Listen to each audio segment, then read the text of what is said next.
it back layer by layer. Yeah, we gon' take this slow. We just gon' peel it back layer by layer. Yeah, we gon' take this slow. We just gon' peel it back layer by layer. Yeah, we gon' take this slow. We just gon' peel it back layer by layer. Yeah, we gon' take this slow. We just gon' peel it back layer by layer. Yeah, we gon' take this slow. We just gon' peel it back layer by layer. Yeah, we gon' take this slow. We just gon' peel it back layer by layer. Yeah, we gon' take this slow. We just gon' peel it back layer by layer. Yeah, we gon' take this slow. We just gon' peel it back layer by layer. Yeah, we gon' take this slow. We just gon' peel it back layer by layer. Yeah, we gon' take this slow. We just gon' peel it back layer by layer. Yeah, we gon' take this slow. We just gon' peel it back layer by layer. Yeah, we gon' take this slow. We just gon' peel it back layer by layer. Yeah, we gon' take this slow. We just gon' peel it back layer by layer. Yeah, we gon' take this slow. We just gon' peel it back layer by layer. Yeah, we gon' take this slow. We just gon' peel it back layer by layer. Yeah, we gon' take this slow. We just gon' peel it back layer by layer. Yeah, we gon' take this slow. We just gon' peel it back layer by layer. Yeah, we gon' take this slow. We just gon' peel it back layer by layer. Yeah, we gon' take this slow.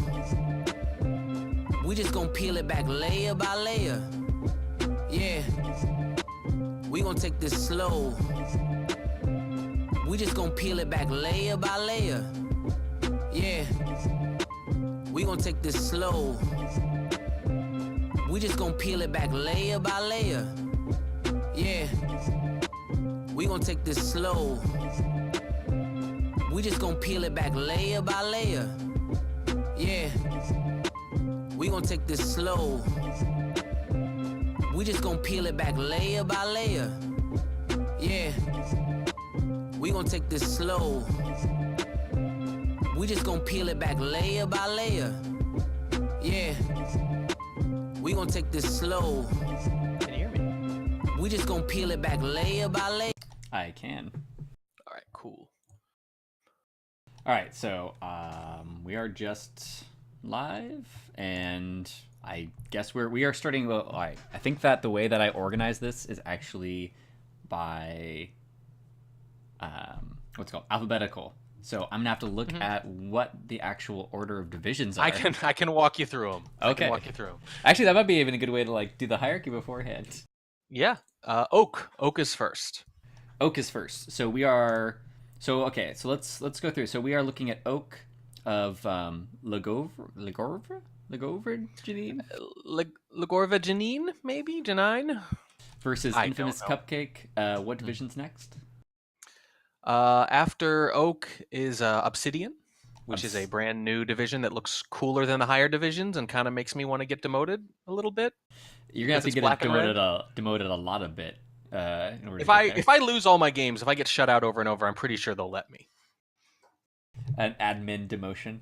Yes, absolutely. We haven't had one of those yet, actually. We've had a lot of administrative promotions, but I like the idea of just administrative demotion. Yeah. It's like, well, okay, you're not just losing, you look really bad. So this is really for your own good, you know. And besides, Obsidian's cool looking. So anyway, Iron's after that, then Copper, Bronze, and then the standard Silver, Gold, Platinum, Diamond. And we're gonna go in in that order, from oak to diamond. Alrighty. Well, because we are talking about how it's gonna be, we're gonna be trying to figure this out as we go along. I guess we should just start. Yeah, sure. Oh, actually, let me see if I can. Oh, I bet I can get the assets up though. Oh, yeah. Yeah, because actually that would be good because we're gonna be on each of these players for a while. So actually having their names would be nice. The scoreboard, little superfluous. Right. They Yeah. go up 1-0, and then we immediately erase the scoreboard and start over. That's true. I might. Yeah, I'm just gonna have to keep the scoreboards at 0 at this point. And then so okay, first we have. I just said it. Oh, that's right, Ligorber. Let's just say LG. The infamous LG. Okay, Infamous LG. LG. MLG, Mr. LG. MLG.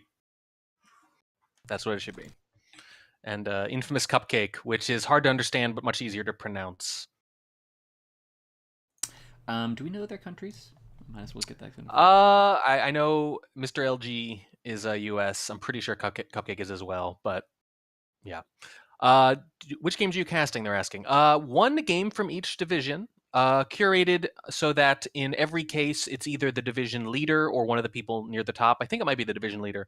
Mostly an emphasis on strong spy play, but not really curated much beyond that. We're just going to kind of compare different ways of playing across divisions. And this is sort of an experiment, so, let us know what you think at the end, and we'll see how it goes. What do you think about casting mode versus not casting mode? I guess casting mode? Yeah, I'll go with casting mode. Casting mode, and then we go back if we want to talk about something afterwards, yeah? Okay. Sounds good. Yes, we are casting one of your games, Noob, actually.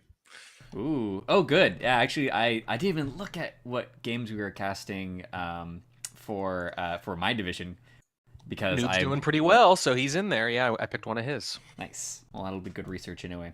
Okay, so we are starting in on gallery, and so normally at this point we kind of just like get into it, but right now I kind of want to talk about how gallery has appeared to be a relatively popular pick in the lower leagues, much more popular than at the higher leagues. Maybe that is my weird read on it, but I just feel like I see it more when I'm noticing the casts. I see a lot of gallery in the lower leagues. I don't see as much of it in the high leagues. No, I agree, and people have remarked on it, and I don't have a good theory as to why. I'm tempted to say that it's just weird, random things, like the people we've happened to pick early on have picked it. Maybe we'll have a better sense at the end of the season, but because right now I can't really come up with a good guess as to why that would be. My experience is that newer spies in particular don't love gallery. You feel exposed even though you have a lot of occlusion, and it's really hard to pace, which is the number one thing new spies struggle with, is pacing and judging just how far there is to walk from mission site to mission site, which trips up even the best spies on gallery. So I don't understand it, and I'm tempted to write it off to random noise for now, but it's something to keep an eye on for sure. I pretty much agree with that. And also one thing that I'm going to be referencing, not all the time, but I'm going to be using this nomenclature kind of going forward, is the threat versus suspicion distinction, which has, in the collective minds of people in Spy Party, that distinction has existed for a long time, but we haven't bothered to name it really and really like nail down a term for it. So I'm going to put the Spy Party fans article written by Ponib up in the chat because I think it's really important that we just actually name things, because then already I think there's been a lot of great discussion that's coming out of it that really we were having around in the periphery of discussions, but we weren't really directly talking about. Yeah, it's really important to clarify what you mean by these things. What does it mean when you say someone is suspicious, right? Does it mean they're actually doing things, or does it mean you just think they're a person, a human? Because those are not the same things. You can think someone's a human and also think they're not going to finish missions. So the distinction between those two becomes really important. For people who don't have time to read it or want to watch the cast and read it afterwards, the basic premise is that character is threatening if they look like they are doing or could be doing missions, and they're suspicious if they're acting, well, human-like in your estimation. And that's not the same thing, right? Bad pathing is suspicious, but it's not threatening because it's not a mission. Whereas going to center statues is not really exactly suspicious. AIs will do it. It's a little suspicious, but it's threatening. It's a mission complete potentially. So maybe it can be both, right? And I really like particularly the distinction Noob makes at the very beginning of the article, which is probably the single most important thing in it, which is that what's threatening is always the same, but what's suspicious will vary from person to person. Very much agreed. Okay. Well, as far as when we're gonna be pausing, I don't really know. I guess one of us just says we'll just wing it. pause or something. Yeah. Yeah. All right. So we are starting with LG on LG. on Mom and or Teal or Crazy Eyes or whatever, and then Infamous Cupcake Spy. Starting in 3, 2, 1, go. And before the entire 2-hour cast is arguing about what to call this character, because I have very strong capital O opinions about that. All right. So oh man, I'm having to fight the urge to just do the play-by-play. But really, what's more important is looking at what we're doing. So right now we are kind of Well, just actually, wasting what's time. most important is the overlay. Oh yes. Oh wow. Yeah, that's very Like, the important. second most important thing is general strategy and pacing. I guess the overlay is important. It's a really slow cast. We're going to analyze the whole game and then show it to you.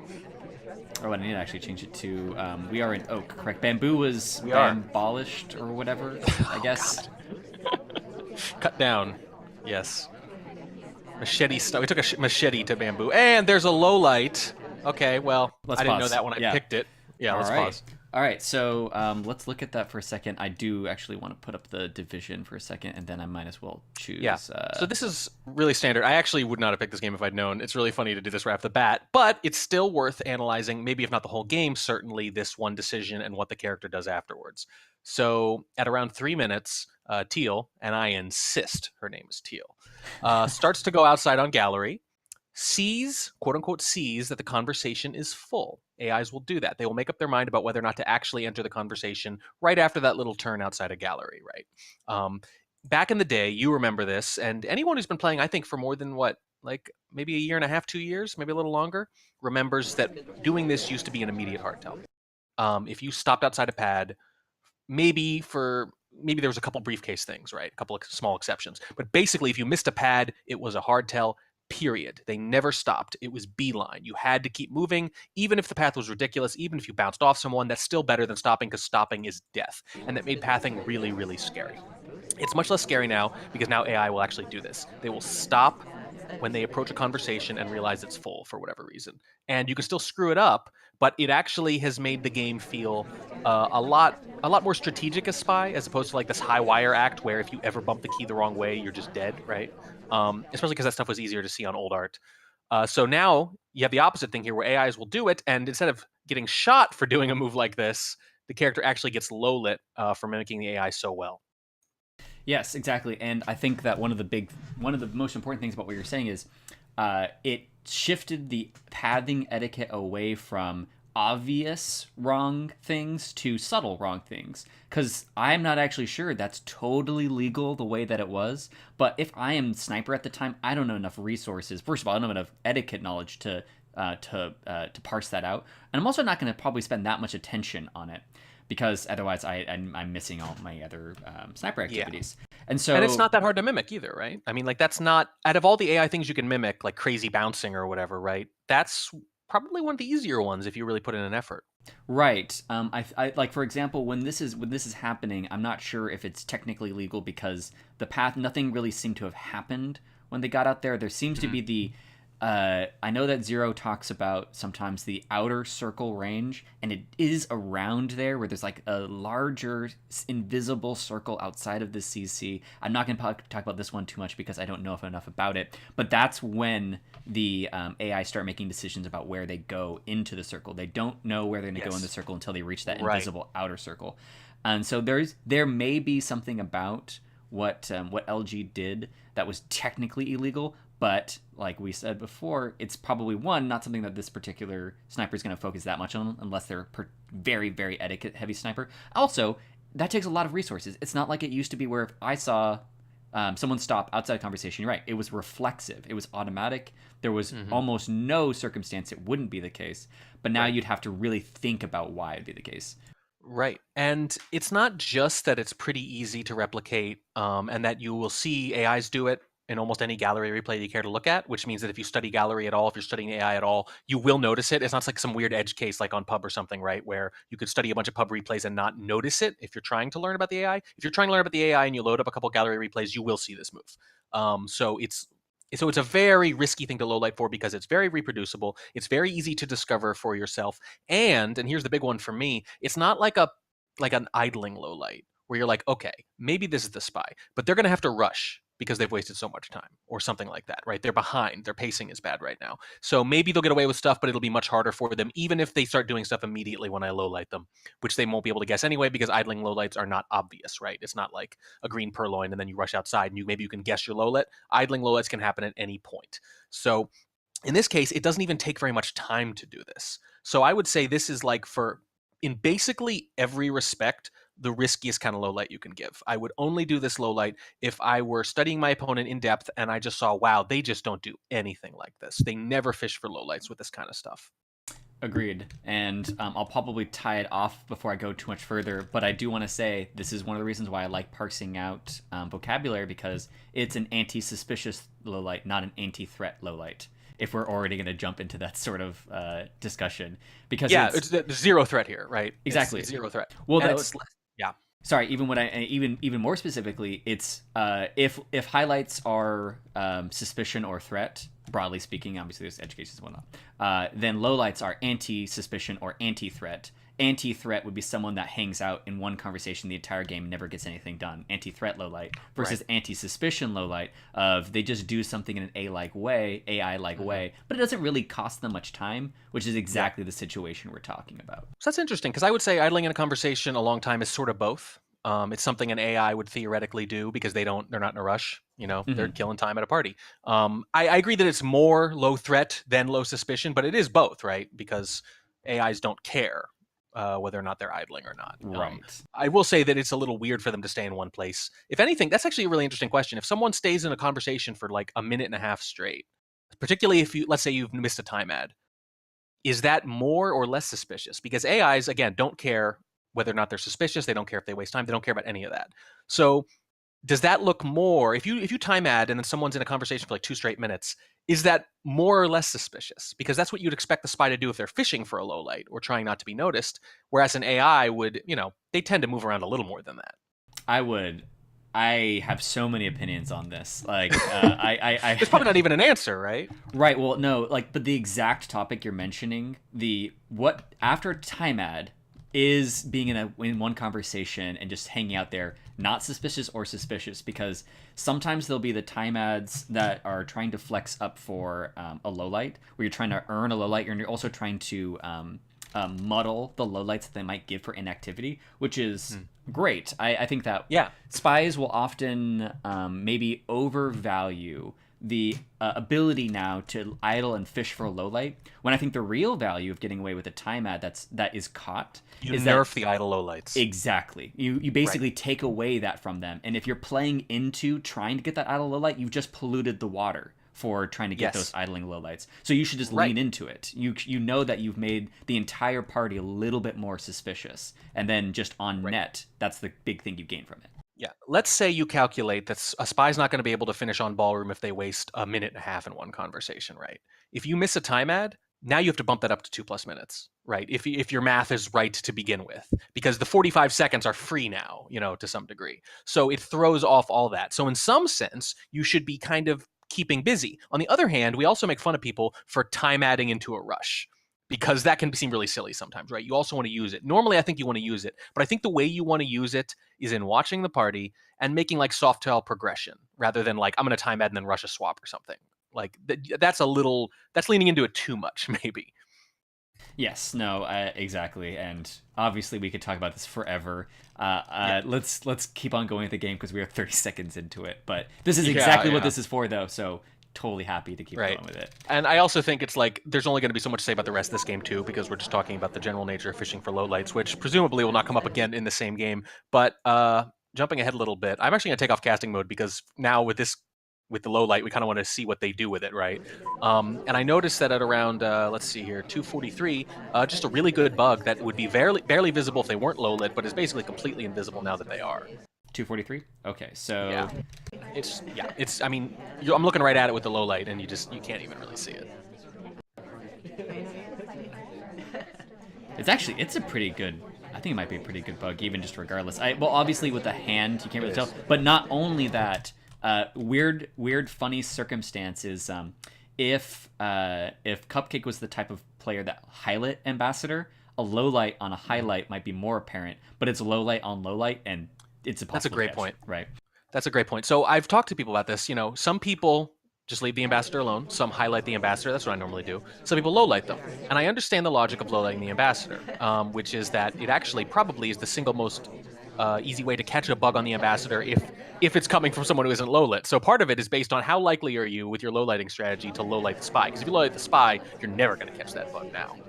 Right. Or you might catch it otherwise. Yes, exactly. So, see, I highlight the ambassador, but I basically don't have any strategic reason for it. I have just trained my brain to ignore lowlights. I do not have flexible lowlights most of the time, right? So, but I'm also really good at ignoring lowlights. Like I just don't look at them. Then that's right. Sort it of is a a good skill. thing. It's a skill to screen them out. It absolutely is. Like just cut down the visual noise. Don't look at them. And if you want to look at them, that's fine. But there's a cost. So if you've decided, like you say, if you've decided I am ruling out lowlights, they are dead to me, right? Then low lighting the ambassador means you're going to forget to check on them a lot. Exactly, right. So the fun thing about the highlight low light thing on ambassador is that it's very particular to the sniper's subjective play, right?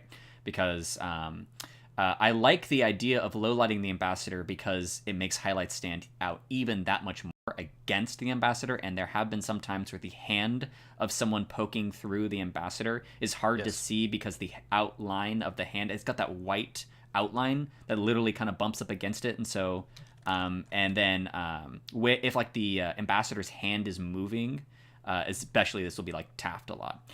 Taft's hands move all the time and they have this white outline, so sometimes a hand poking through kind of looks like Taft's shuffling of hands.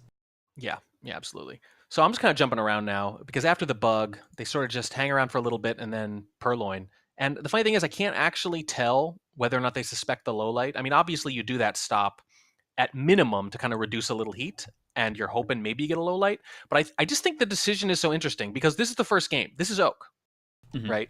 Like this is Oak for crying out loud. Yeah. Like there are a lot of good players at low level. So I'm not like, oh, Oak, I mean, geez, there are plenty of Oak players who just in a random set could beat you or me, right? Of course.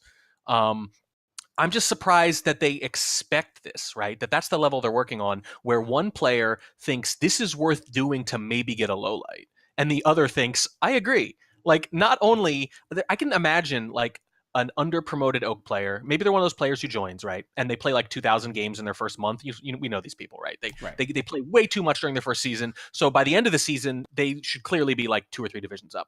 That makes sense to me. That makes sense they'd be doing high-level plays. The weird thing is that they would expect their opponents, who maybe haven't done that, or at least some of them who haven't, to recognize these like low-light fishing moves and reward them for it. Because a new player is not generally going to low-light you, right? There's nothing you can do about that.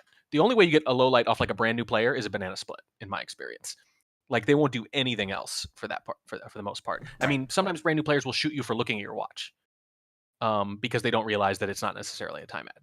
I realize we're well past that point, but what's fascinating me is not that they're handing out lowlights or not that they're trying stuff, but that they're trying stuff with the expectation of getting the low light. So a player in Oak knows to do this, decides to do this, and the other player is watching for it and rewards it. Like that's ridiculous.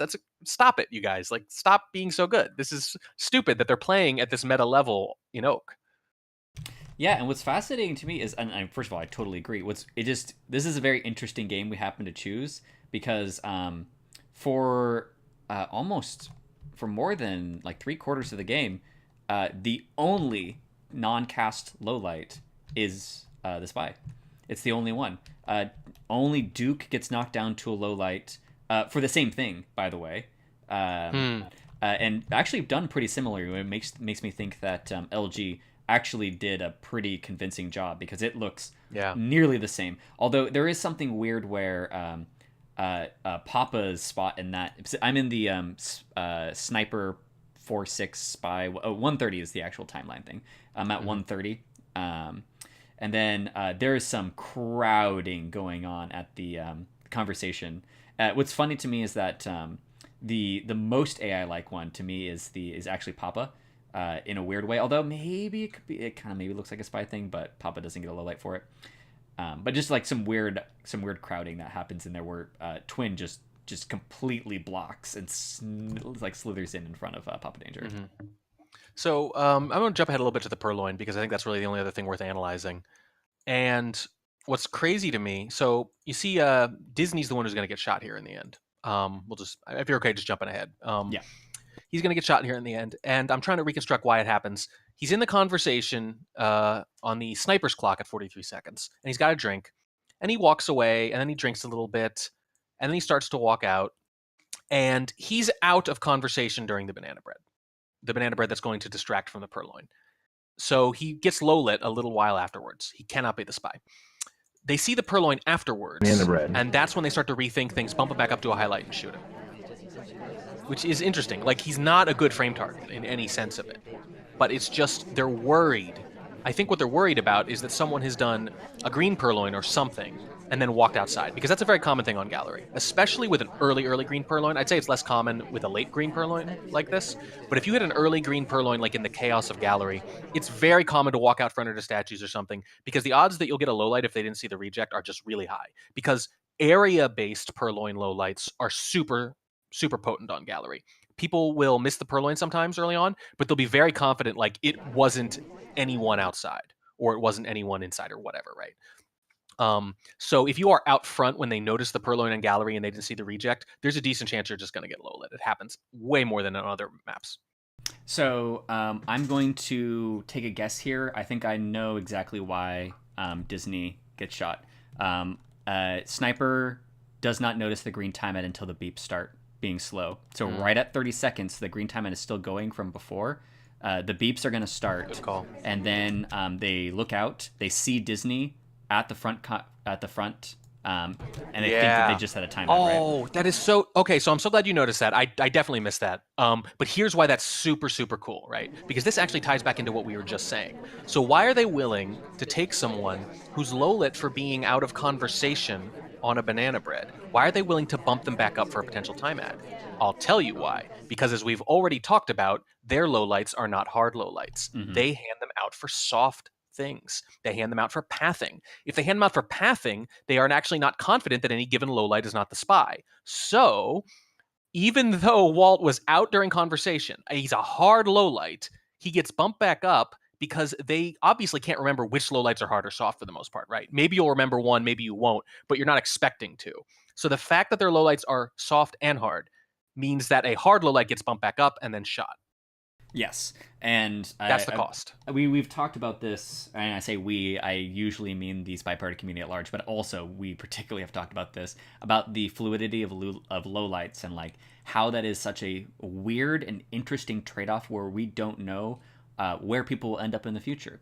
We don't know where it's if people have a good enough memory to remember their specific lowlights, that seems to be the best, right? If you can remember which lowlights are hard and which lowlights are soft, obviously do it. That's impressive. I can't do that. But you can't.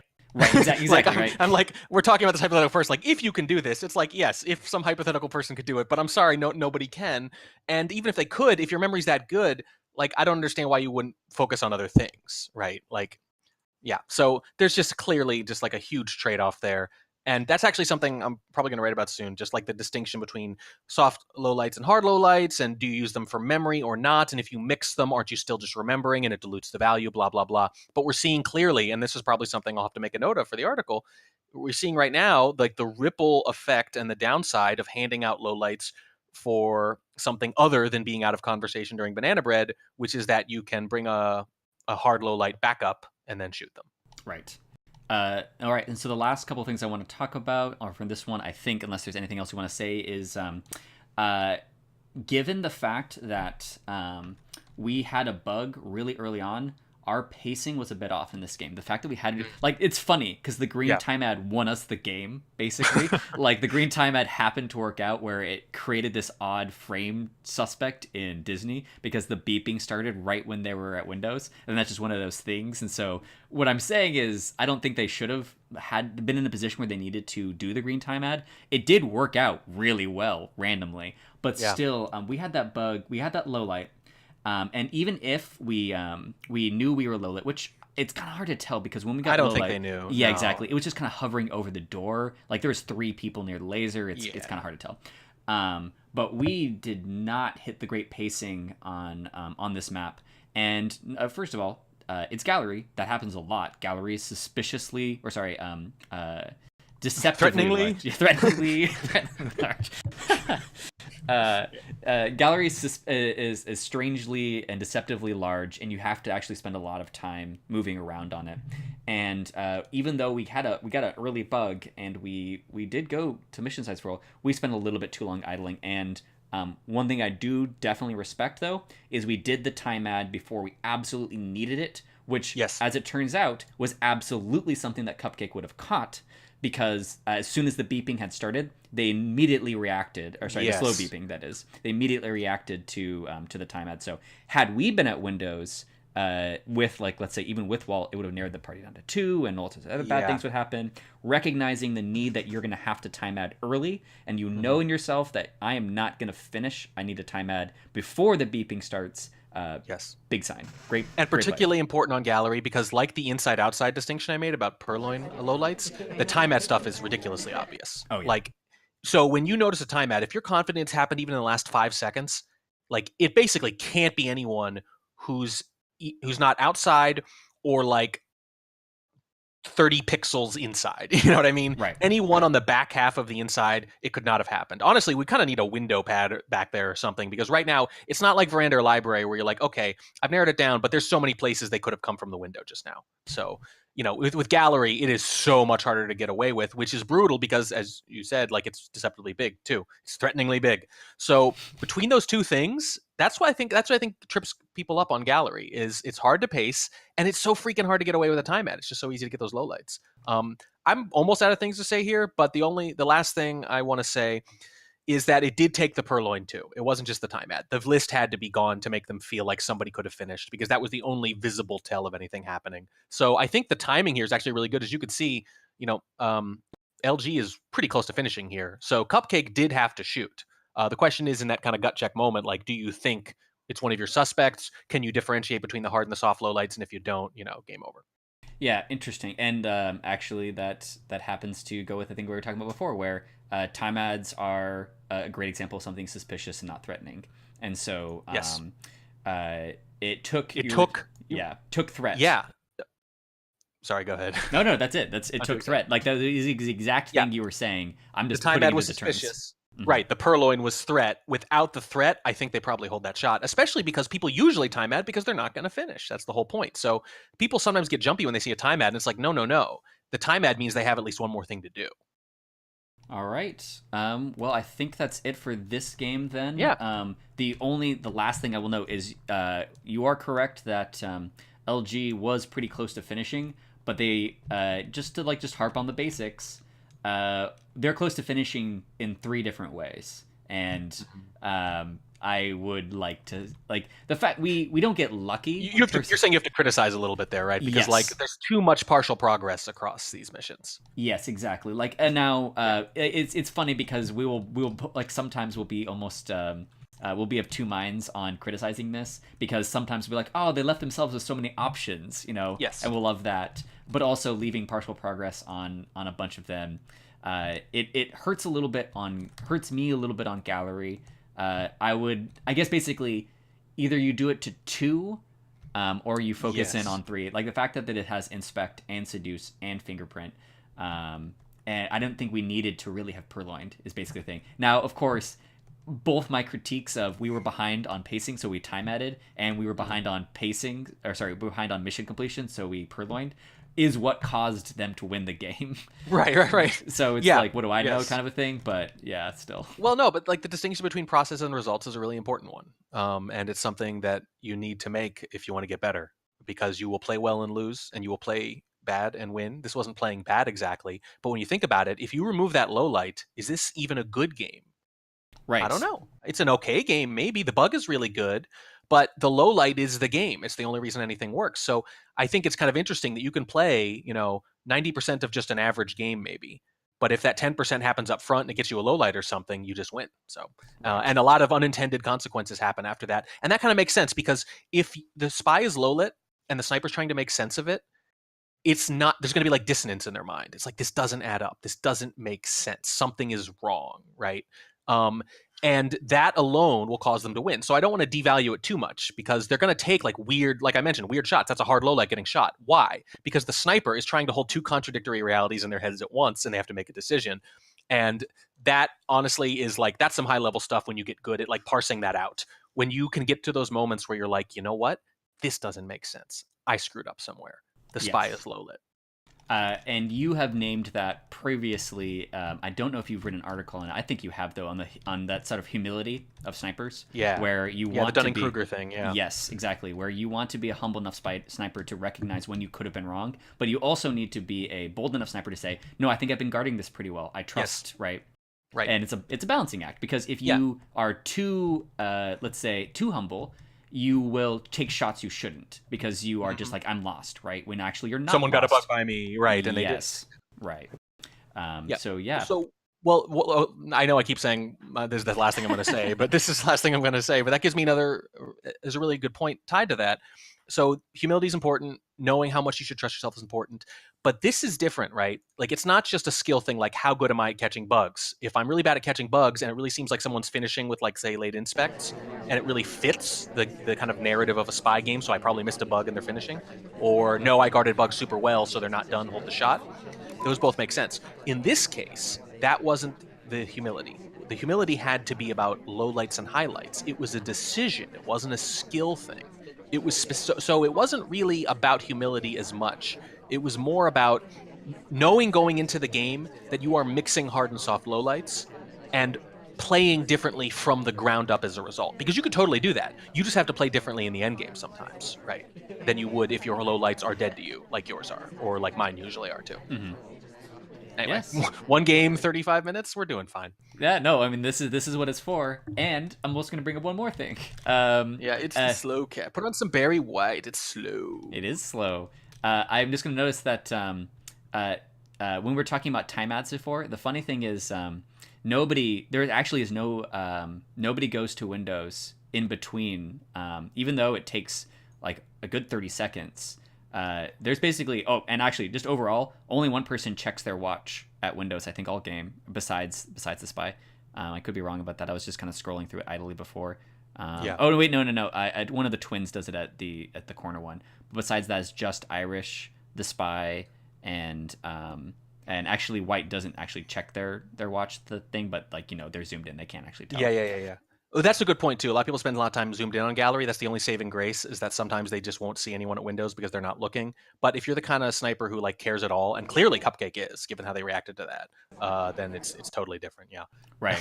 So it's funny because it's not a bad highlight, except for the fact that they mixed their lowlights, and so they should have known that it wasn't this person there. Right. But it was not like someone had left recently. When the beeps had started, there was a good 30 seconds, and then this is the only person that had been at Windows. It was the only person who possibly could have time-added, or done a timeout within the last 30 seconds. It just happens to be that this was at the tail end of a green timeout and the beep started. Yep. So it's taking soft lowlights, but then kind of treating them like hard lowlights, I think is kind of what's going on, That's right. Anyway.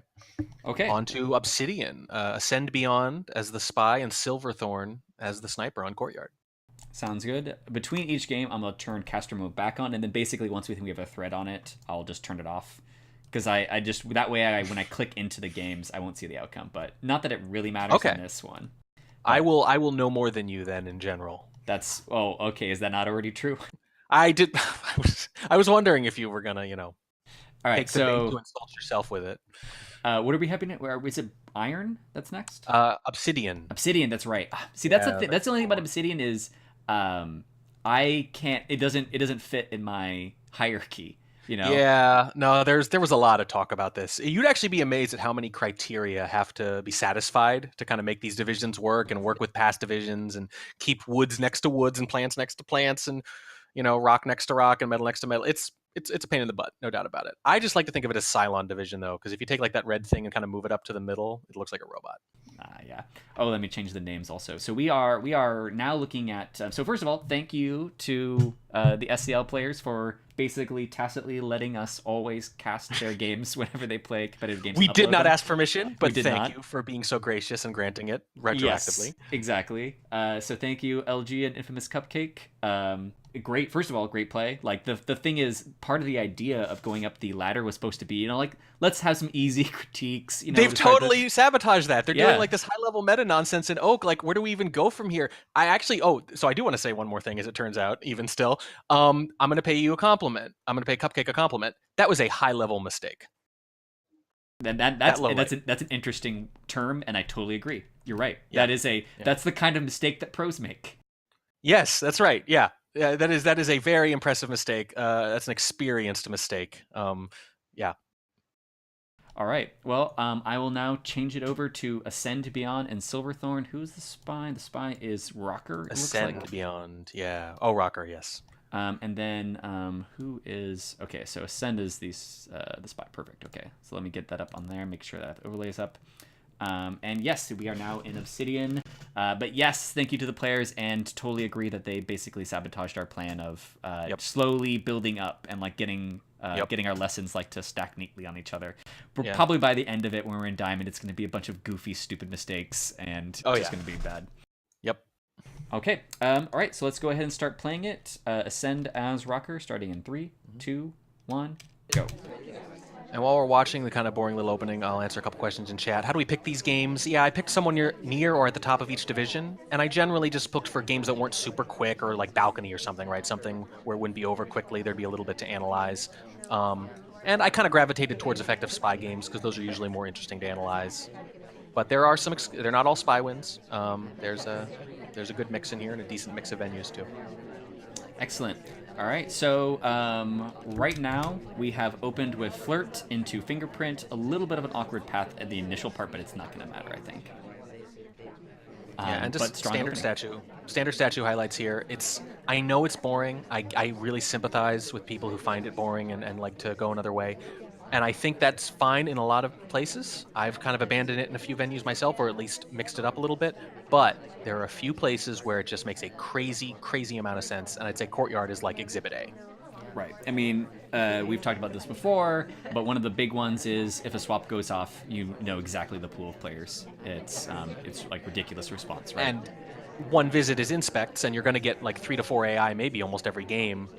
So it just narrows down the pool of possible completioners, because who wants to do 2 hardtails, right? Or a hardtail and a fingerprint here. They do get a flirt early in the game, and that is like ridiculously common in every game. It's more noticeable in some than others. But if you don't like chase them to windows, or if you're not like 2 people jammed together alone in a conversation or something, I don't know how fruitful it is to watch for. Okay, let's check out this bug. So I'm going to go ahead and pause it. I'm going to let it play out a little bit just to see what happens, but then I'm going to rewind. Actually, yeah. Okay, I'm going to take it down to 135, but then let's take a look at this bug. Before the bug, I was going to say one of the things that people don't usually mention on Courtyard that is really pertinent to me is the small conversation circles in the corners for seductions. Standing across the conversation circle from your seduction target, as we are on this map, it is not nearly as bad as it is on the large conversation circles.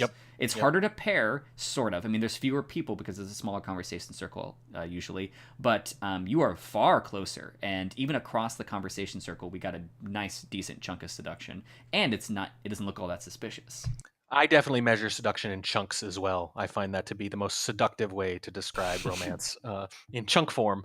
So the only one that like is ever really obvious to people, because it's so ridiculous, is pub. Like, you're standing across from someone in pub, and it's almost like you're standing next to them on ballroom. It's absurd, right? Yeah. I don't think people realize that on Courtyard, the smaller ones, it's not that ridiculous, but it's closer. It's surprisingly close. So yeah, like if you are up against someone who might kind of flirt pair you a little bit there, I actually think it just doesn't even matter that much here. Yeah. But this bug, okay, so I want to say multiple things about this bug immediately. One from the spy side, one from the sniper side. On the spy side, they start the action as the amba's approaching, so it happens just very briefly once they settle in. So by the time they've settled in, it's already over. So good, like clearly just like looking waiting for this. Like if you look at their camera, they can see it the whole way. They are ready for it. Cool, good timing. The other thing is it works because if you look at the sniper cam, they are zoomed in on the list right after the take. So let me see here. It's Alice, right? Equestrian takes Silverthorn, zooms in on the list, and that is like exactly when the bug happens. The hand is visible before, or sorry, just when they zoom back out. And this is super important. If you are like whipping your camera over or zooming in or out, even if something's visible, there's like this moment where your eyes have to like readjust. Like when you wake up in the middle of the night and they adjust to the dark, or you like turn and like look at a new area, like you sort of acclimate yourself real quick, right? It's like a fraction of a second. That absolutely happens here. If you zoom out and a bug is like immediately visible, if you weren't specifically zooming out to see it there, like your eyes going right there and you're like expecting it, it's just like a free extra second after the zoom to get away with stuff. Exactly. I totally agree. And one thing that is particularly interesting is this works pretty well also because it's white dress. We are able to start to debug and like it happens right as Ambassador's settling in. I mean, so as you probably noticed, you can see the arm on the bug, right? You can see it poke through just a little bit, but like you're saying that the sort of like disorientation of getting like reoriented with the space and making sense of it is enough. And I know this isn't library, but this brings into a topic we've discussed on library, where sometimes there's too much camera movement on library from snipers. They're not actually getting a good picture of what they're looking at when they move around their laser too much. It happens on every map, but it's particularly noticeable in library because if you are going back and forth between basically the thirds of library, and you're going too quickly, you're not actually going to catch a lot of the little things. Maybe you'll catch bugs and purloins, sometimes not even bugs though, but you'll be looking too quickly and you won't be able to actually see everything, right? Yes. Yeah, so there's like a super underrated way to deal with that sort of thing. You can't really do it on library very much, but even though it's a different venue I'm talking about and it's not possible in library, it'll still illustrate the principle that you're talking about. Sometimes on ballroom, you just need to zoom out and not move your freaking camera. And just like let the party stabilize, and then like movement and leans, it all becomes so much easier to see. You can see who's zipping around, which is something you'll kind of miss if you're zoomed in a lot. You don't get a sense of like who the active one in the party is, which let's face it is disproportionately the spy. So sometimes you just need to chill the hell out. And it's harder to do on library and courtyard because it's all about movement, rotation, and covering, and because half the map is like not visible at any point or whatever, or 2/3 in library's case. But in courtyard, you need to keep moving. So it's really about like maintaining that weird balance of like rotating, stopping for a couple seconds, then rotating again, then changing the rotation direction. I honestly think that like after a couple thousand games on Courtyard or old Courtyard 2 or whatever, that becomes totally second nature. I almost never think about my rotation on Courtyard or my zooms or anything. It all happens without me thinking. It's just down to pure muscle memory. I actually want to talk a little bit more about that bug. So I mentioned that they got away with it because they were zooming back out from the list and they were staring at the list. And there are two reasons to sort of be more focused on two reasons not to be focused. Well, let me start over. One reason to be focused on the list and one reason not to be right there. So the list is being offered to Alice, okay? And Toby offers it, let me see here. Toby offers it at 148. And the laser has been on this side of the venue for quite a while at this point, right? So even with latency, like you can tell the laser is looking at that side of the venue. Alice does not take a drink very quickly. It takes a few seconds, and she takes the drink at 143. So it's not like a spy trying to like quickly purloin, or a spy trying to purloin when you have recently been on the other side of the venue and maybe latency's off, right? If the spy is paying any attention at all, this would make no sense as a purloin. The laser has been there for a while. They wait several seconds. They don't try to rush it to like green and run away or anything. So it really doesn't make sense for Alice, even if she's the spy, to want to purloin there if she's paying any attention. So that's a reason not to be looking at the list quite so much relative to bug. The thing I'm going to say in Silverthorn's defense, though, is that the ambassador comes to the spy. That is something people will let through a lot. If someone is walking towards the ambassador, they will normally stop what they're doing and take a look, right? They will assume, hey, this could be a bug, and I'm going to guard against it. But if the ambassador comes to someone, they're basically thinking, well, what are the odds they're going to come right to the spy? Maybe that happens one every 2 games or something, right? Depends on the venue. So in this case, they're like, I'm just going to bet that the spy didn't get lucky here, and I'm going to watch the list instead. And I really don't know which of those arguments is better. But generally speaking, I would think you can catch the purloin afterwards if you missed it.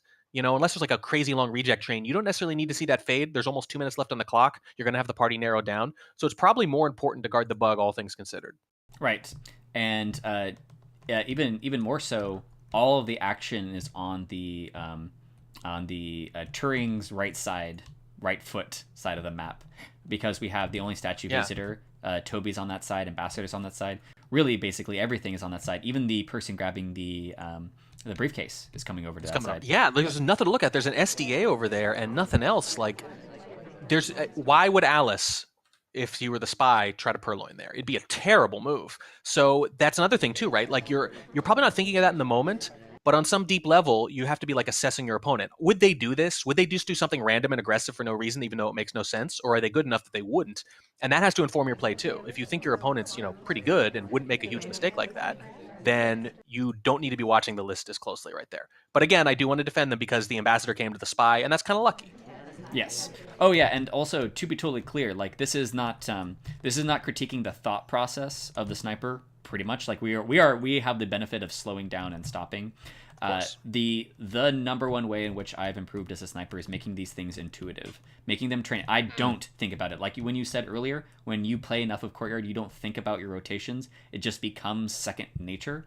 That is the kind of play that you inform your physical actions on the map with experience. It's not that you are doing them randomly, not spinning around the map randomly. It's rather that you've kind of like, through just the process of being punished for rotating like constantly, not stopping enough, blah blah blah, blah, your the physical way that you move your laser on the map and what you pay attention to becomes more fluid and natural over time. Yeah, and I mentioned earlier that like your eyes need to adjust unless you're like specifically looking for something after a zoom. So that's another thing too. If you had like a month to plan out how you would handle this moment, what you'd probably say is, okay, I'm going to zoom in on the list maybe still. Let's just say you still want to do that.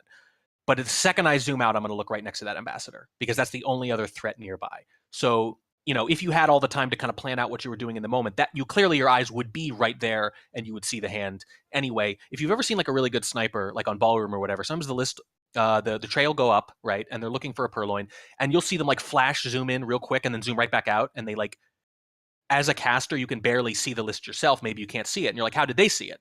They saw it because they were expecting to do it. They specifically zoomed in to see that thing. So when they zoom in expecting to see like a smudge of white on that tray, they only need to see a few pixels and then they zoom right back out because it's what they're expecting to see. Their eyes know exactly where they're going to go. If you don't have that, if you aren't like deciding where you're going to look before you look there, then you miss it. Right. All right. Well, I'm letting the game play out a little bit. Yeah. From this position, we have, I guess we can just talk about normal kind of spy strategy. You've done the bug. Interestingly, we have a fingerprint done, so we could do a statueless game, which would be my hope. That would be fantastic, because out of maybe this could be like the next little topic is, out of all of the maps in the game, with the possible exception of Balkan, I don't even think so. I think that Courtyard takes the cake for this one. It has the most priming for the sniper of any map. You are super, like, first of all, double agent almost happens every single game. It's like, and then like snipers are very primed for a contact to come off, because even there are, and so it's like silent games are this like super specific esoteric strat where it's like if you can get away with it, it's like this weird risk because double agent is so good on this map. It's possibly the most spy favored mission in the game, except for maybe you can make an argument for contact on balcony, because like you can actually truly get everyone in there. But it's an extremely spy favored mission on this map. So let me give you some data. What percentage of games of Courtyard, let's say last season, because that's the new Courtyard. Last season, what percentage of Courtyard games had contact completed? Ooh, just guessing. Yeah, just guessing. It's okay. These are harder than I'm letting on. Wins or total games? Just games where it was completed. Like, does it happen?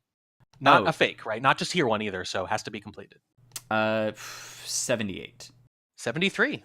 72.7, actually. Nice job. Good guess. Interesting. So, yeah, very good. But that includes losses, correct?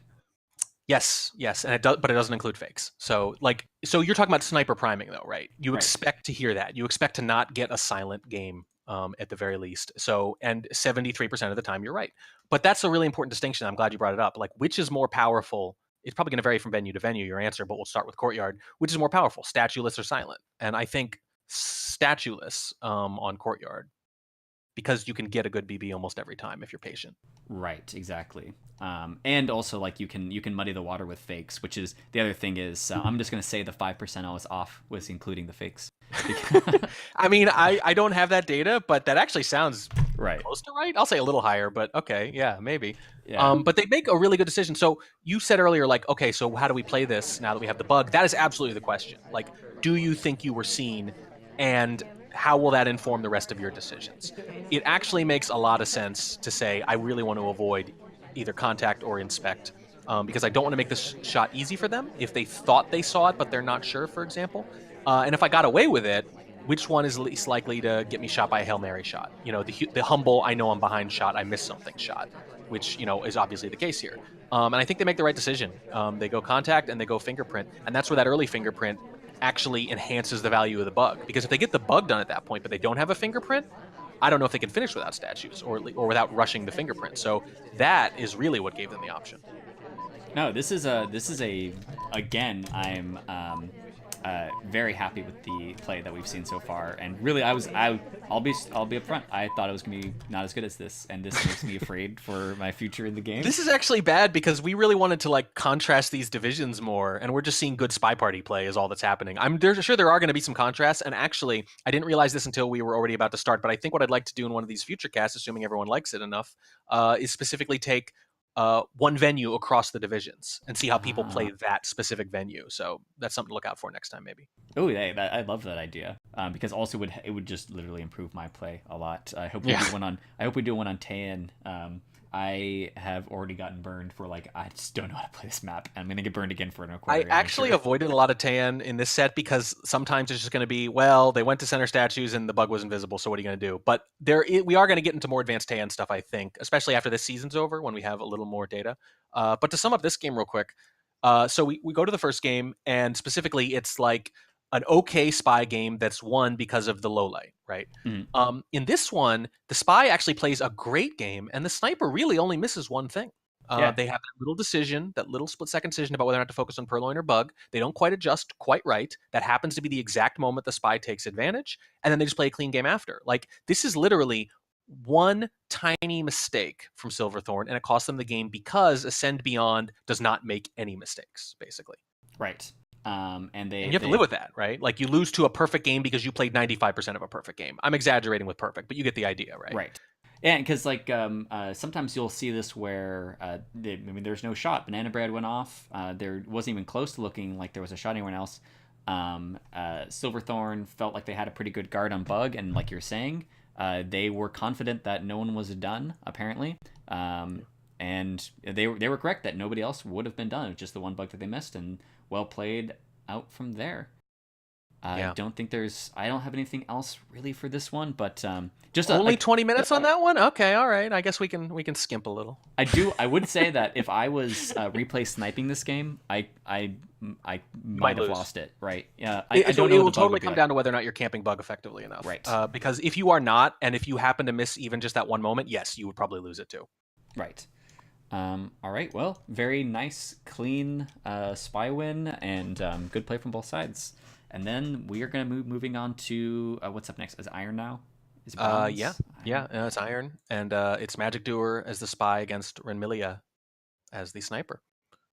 And Magic Doer is not in first tier. I picked someone just a little lower in this case, but they're still very close to the top there. Magic Doer 3-0-1 in Iron. And Iron's got some pretty good players. Jeez, God, it's ridiculous. So, like, there are maybe still just a handful of elite players. I don't know if that number has gone up a crazy amount over the last couple of years, but the number of good or to pretty good players has basically tripled in like a year and a half. Yes. And what's great about that is that there's the I've been trying to use this word a lot recently, but I keep forgetting the critical mass of players needed to have enough players that are on at all times, so that that group of players can always have another really solid player to play against, and they're not having to either wait or schedule or just like hop on. And then because there was always people that you could play on, but if you specifically wanted to find a certain like a competitive game, yes, exactly, right. Competitive game is a great way to put it, where before it was basically you had to play an SCL to get competitive games, or you had to schedule with people, which was fine. But now you can just do it on a whim. Like, you can fit in like 10 competitive games of Spy Party. specifically competitive meaning close and high level. And then, because I would never know why anyone would just willingly sign themselves up for actual competitive Spy Party. It's just a bad idea. Spy Party shouldn't be a competitive game. I'm just kidding. No, but it it's hurts. pretty rough. It's bad. It's really bad. Okay. So It's Magic Doer as Frizzy or Hair or Oprah.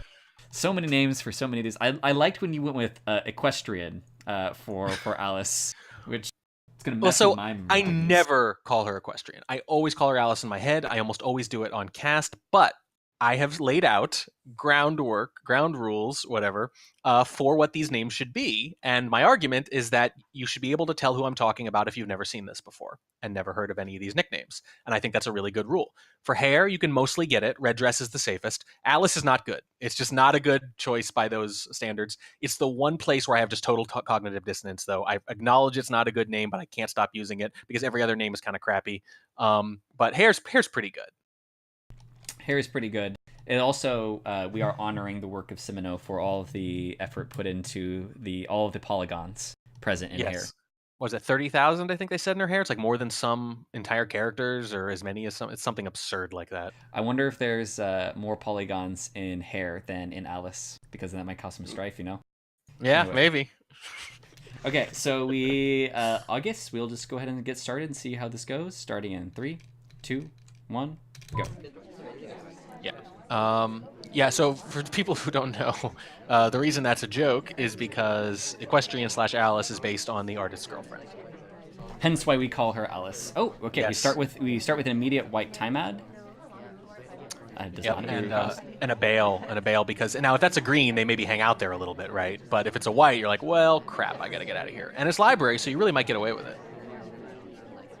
Because like Contra Gallery, library was specifically the example I used Contra Gallery earlier, right? Which is on library, you can basically be confident that like 4 or 5 people on the screen when the time ad goes up did not do it, but you could whip over and not be confident that somebody did not just leave a window and like slip into a nearby conversation or statues or whatever. So you only get, a few really confident lowlights off the time ad.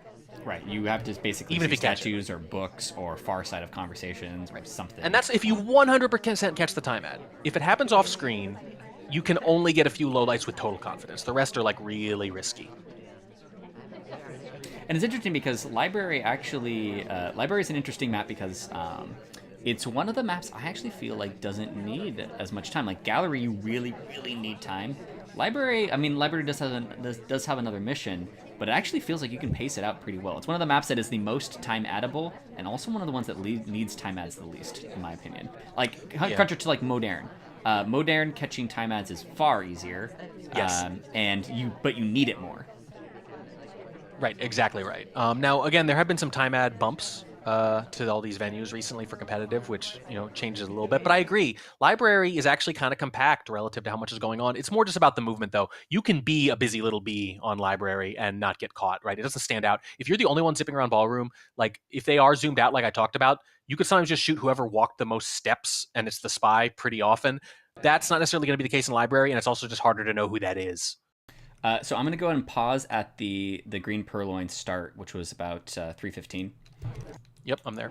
Okay, so it's the classic spot to do purloin. It might be like the number one spot. Maybe it's just because I've been replay sniping versus Ponoob a lot, but it's the spot that if I think of purloin, I think of this pillar on this side of the conversation. Not even the pillar next to on the other side. I was gonna say, can we clarify something? Because like when I think of classic, I think of that general spot, but behind the pillar, more like where let me see, more like where Sari and Walt are, right? Because they're barely visible.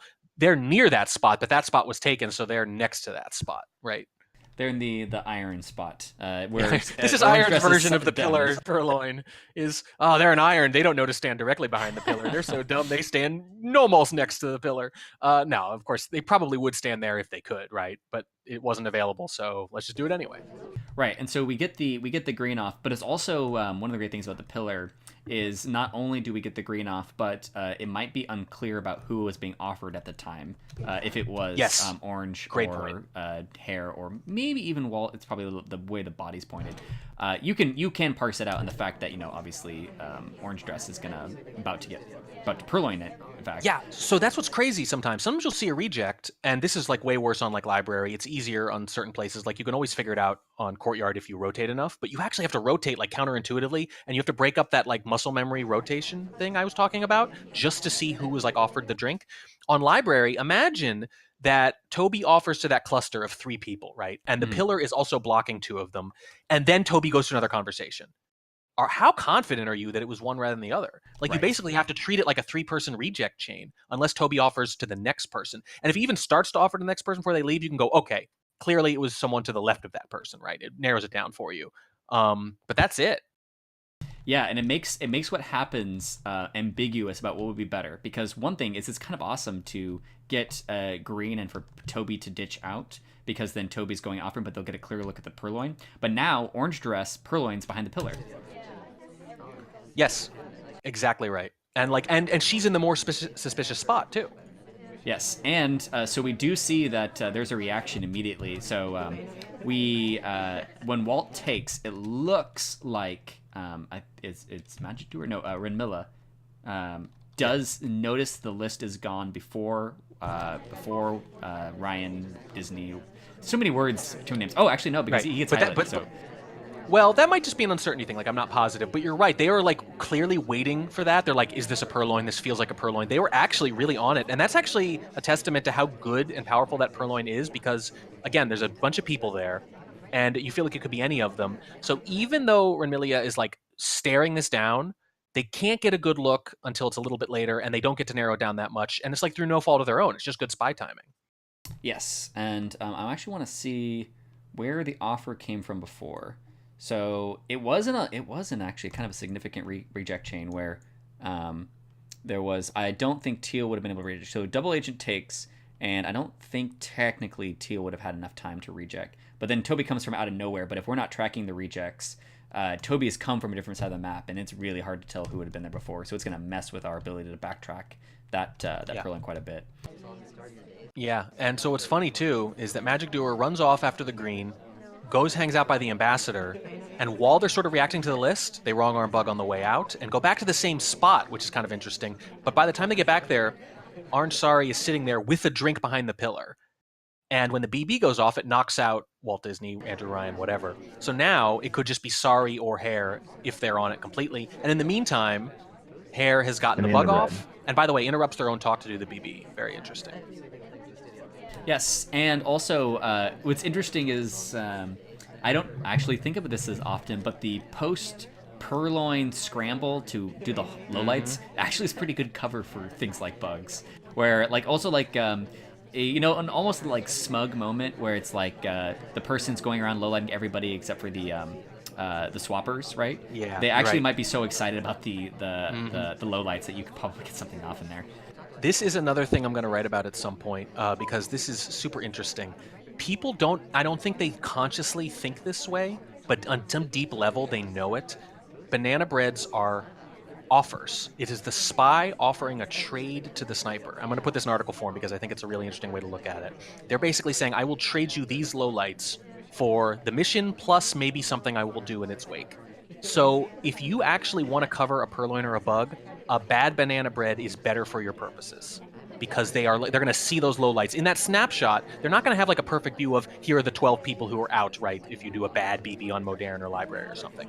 But what they will see in that split second is, oh my God, a lot of people are out. So if I hurry up, I can get so many lowlights. So in that snap second or whatever, they have to like decide, do I want to take the lowlights or do I want to guard the hardtail sites that it could be covering for? Because everybody knows after like 100 games, they know that banana bread covers for hardtails. Everybody knows that. It's not a secret. It's not a trick anymore. It's not something where you're pulling the wool over the sniper's eyes. What you are doing now at this point is you're offering them a trade. You're saying, all these lowlights and maybe I'll do a hardtail. What do you think? And if it's enough lowlights, they're basically going to go ahead, try to bug afterwards, try to purloin. I'll take my 12 lowlights and narrow the party down. Or they don't buy it. They don't react because there aren't that many people out and they just stare at the list instead. But it's basically a bargain. I totally agree with that. And I like the way that's put, where you can. And that's where we're people are intuitively risk averse, so a lot of the times they will incorrectly even take the lowlights. Where let's say you do a late banana, like let's say you've done flirt and inspect, and those are the two you have done. You're like on ballroom or something like that, and all you have to do is contact BB. If you BB badly while you're near ambassador, and they are so excited to see all these possible lowlights, you might be able to get into the mission completion right from there. Even if they paused and they actually thought about the relative risk, where they can get those lowlights at any point, right? But they need to guard this person while they're near ambassador. But it's just so good. It feels so good to get all those lowlights and to have all this certainty added to the game. Right, and so there's like another wrinkle to that then, because the way you put it is good. Like if it's near the end of the game, it's different. If you hear that near the end of the game, you can't sell out on those lowlights because the lowlights are less valuable at the end of the game anyway.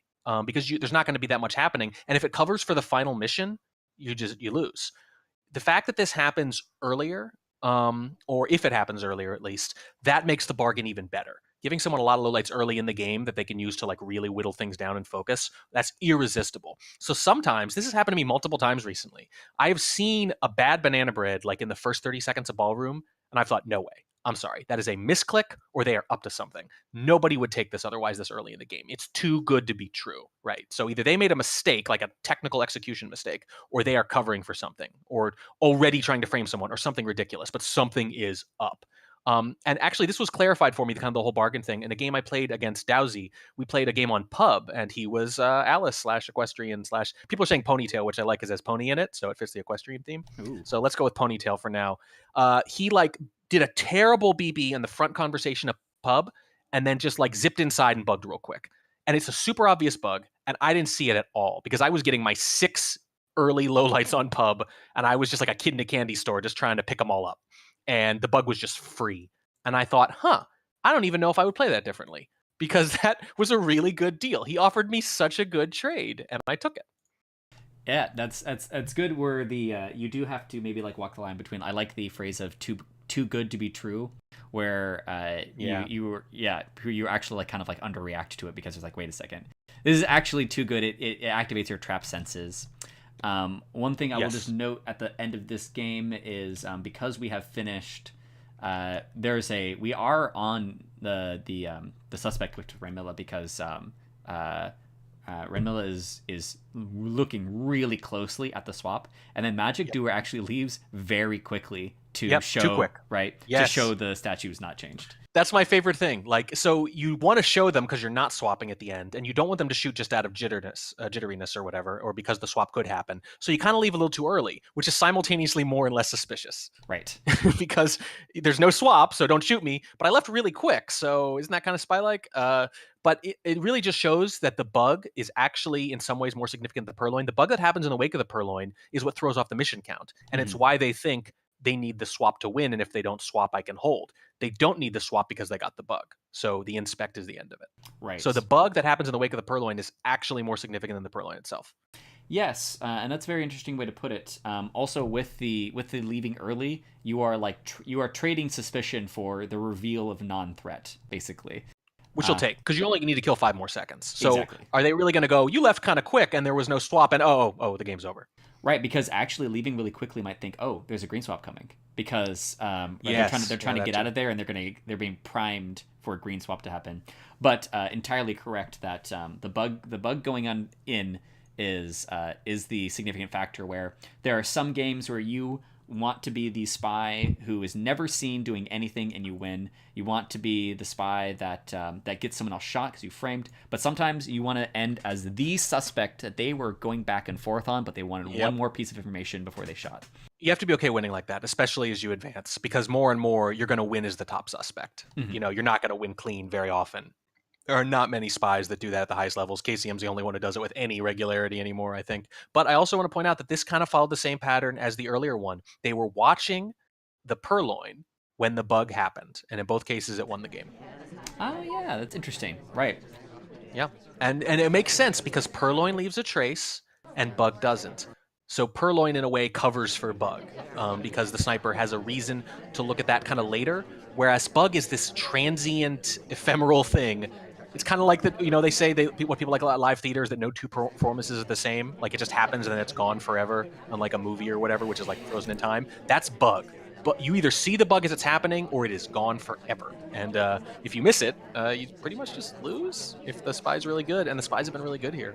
But then the shame of missing the bug is recorded and put on film and lives forever. And then two huge jerks making jokes about Barry White or whatever, spending 30 minutes in every game will dissect your momentary failure. Exactly. Okay. Next one? Yeah. Next one. There's not much more to say about that one, but these are fantastic games so far. Yeah. This is great. Like, cause I could easily see myself, and like sometimes we either act way not humble or way too humble. But this is one of the times where like I've been playing Spy 40 for a long time. I have a pretty good intuitive thing, but I could see myself grabbing lowlights on the right hand side of the map for the purloin, Yes, and then giving and up on the missing bug. the bug, yeah. Yep. Classic move, and then being stuck on the mission count being off. Okay, so you and I have a very big challenge. We have to probably keep these other games down to like 10 or 15 minutes. All right. You think we can do it? Well, some of the games is one, we're getting some of the things we kind of probably had in our mind out of the way. Right, we were like been thinking about things and kind of just like talking about them. So yeah, I'm not going to spend 35 minutes on lowlights the next time we do one of these. I hope. Right. So we are on to Copper. Yep, Copper. It's Max Edward Snacks, who is sitting at the top of Copper, 3-0-1. I mean, what else can I say? I'm just going to keep saying it every time. Oh my God, they're all so good right here. I mean, you're looking at I played Calvin Schoolage, and he's pretty good, and he's 1-0-2, right? And he's like in the middle of the pack, so scary stuff. And I think this is the only Tan game, so enjoy it while it lasts. All right, let me get the names up. And then I don't know if we have flags on them, but it doesn't really matter that much. Although actually Snacks is the US, and so is Kmars. They're both US.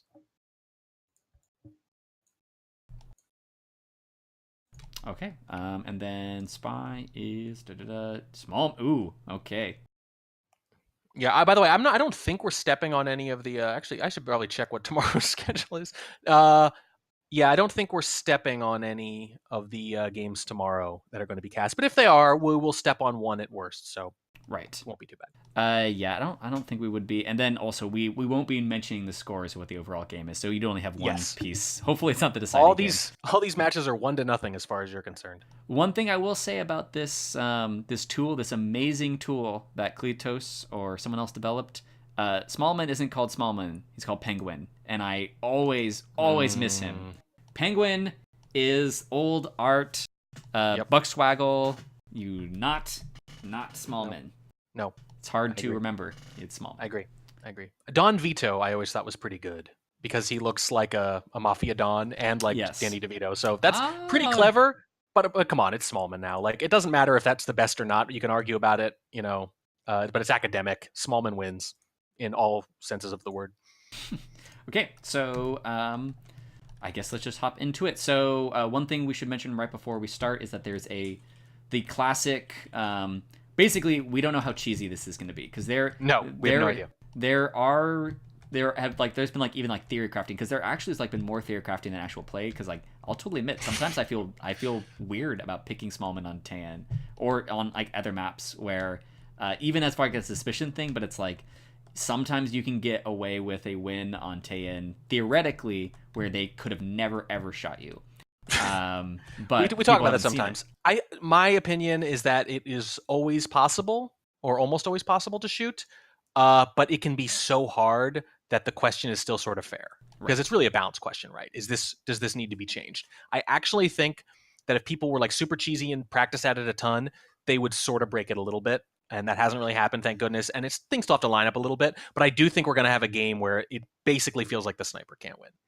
Yeah, and I think it's going to take one high profile, really high profile SCL game. For example, if we have a set between let's say you and Magician, top of Diamond Finals, it's happening, and you start doing ridiculous Smallman strats to win out the last game.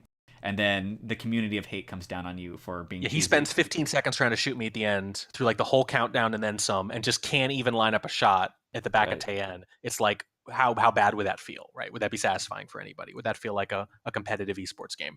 Yeah. I don't think it's gonna be a big thing yet, but I think theoretically it's possible to make it feel really cheesy. Yeah, but let's see if it happens here. Okay, let's go ahead and get started in 3, 2, 1, go. And I kind of doubt it because one of the things that's stopping is no one wants to be that person. I would rather lose a game of Spy Party than. Well, I say that, and yet I'm known for dancing. But I have reservations about that. But anyway, here we go. We miss out on the flirt at front window, but also we probably won't get dinged for the pairing too much, and we take the briefcase. So if the plan was I'm going to go for the briefcase and bide my time and maybe I'll get a flirt if I'm lucky, fine. If the idea was to get the flirt, it's just a straight up mistake because like there's a very high probability they're going to leave at that point. You just did not get there anywhere near quick enough, and that's okay. Sometimes you can. But I'm actually surprised at how often even very good players will sort of just rush to windows or something to flirt when the ST has been there long enough that the odds of them staying are just pretty low. But if it's just like, hey, maybe it's a bonus and I'll fall back on the print, then it's totally fine. So one of the interesting things about Teian that people don't really talk about is that also highlights. You can't tell who's highlight behind the screen. So right now the highlight doesn't matter at all until you come back into view. It doesn't make you more obvious. Also, Ambassador left a print on center statue, the front center statue, which could come back into play later if we want. Because like we could get basically banana bread into, go to center statue, fingerprint, inspect all 3, green swap, hide sort of situation, right? But then you need to hit a bunch of action tests because you're going to 3 cycle, and you're Smallman behind a Shoji on Teian, so you're probably, or not behind a Shoji in this case. Mm-hmm. I mean, like, you're not going to get away with that 3 cycle there. It's not like the back of ballroom if things are busy out front or something like that. You're probably going to get burned in this case. We are not seen by the sniper. Like right now, the sniper is really focused in on Purloin. We probably could have gotten that book. Interesting that there was a fingerprint on this book. I did not even see that. Apparently how is there a fingerprint on this book? Yeah, I mean, the Ambassador just loves the blue books. And by the way, those are the absolute best. When they go to get a book and then they put it back and then they go again, because then when you're seeing at the blue shelf, they're like, no, they still got their blue book. They're putting it back right now. So unless they specifically remember that it's a new blue book, it's just a free fingerprint. Oh my God. And he hides in the back. Oh my God. So clearly the idea was to get the hell out of there, and he just left too early. Oh my goodness. So yeah, this is a great game to slowcast. I'm because so we glad. need to break this down because everything happens so quick. Like it's not enough to just watch. Yeah. Wow. Okay. So it's funny because we were just talking about how the other games have been like really clean, not silly games up to this. This is the Spy Party I know and love. So all right, so let's break down what happens at the end here. So we get the great. Sorry. I was just sorry. You go ahead. I do want to talk about for just a second how amazing the fingerprint feels, like you were talking about before, where nobody had gone to book where after Ambassador left it, and then they go back to the shelf, and so you see Ambassador with a book in their hands, and someone goes and gets it. That's just intuitively that's sometimes a low light for that because it's obviously not a fingerprint, right? Except for the fact they had been there earlier and went back to the same shelf. So being seen at a shelf next to Ambassador, except for the bug threat, is fantastic. Right. And it's funny because it turns on the smallest of things. So let's say the Ambassador obviously grabs a blue book early in the game, right? Now there's a fingerprint on that book. A lot of people go to books on Teian, so you don't know how long it's going to stay there. Obviously, if it stays there for like 45 seconds and then you pick it up, that's great. In that case, when the Ambassador goes back to shelves, it's bad because it refreshes the print in the sniper's mind. If they've forgotten about it, they're going to remember again now. That's terrible. But once they take the book out, it's the other way around. Suddenly, it's great again, even better now.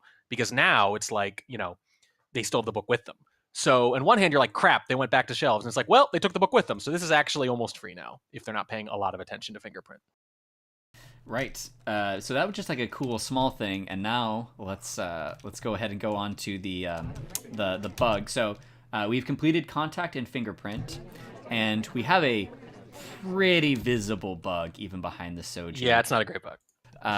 Which is, it's just a bit unfortunate. I mean, the thing is, I guess maybe we're possibly focused in on Purloin at the time, but the thing is, like, also just the shape of Smallman in profile with his arm out has become burned in my mind. Like I think I catch Smallman bugs more than any other type of bug, as long as it's not totally blocked, because I know I know Smallman's outline when he's bugging. I know it really, really, really well. So that is what you would call a wrong arm bug, but that is a literal wrong arm bug. That is not the arm you want to bug with. You want to bug so it kind of goes into the ambassador or through them so that their shadow is blocking it. And then it's a super suspicious path and maybe they bug, maybe they didn't.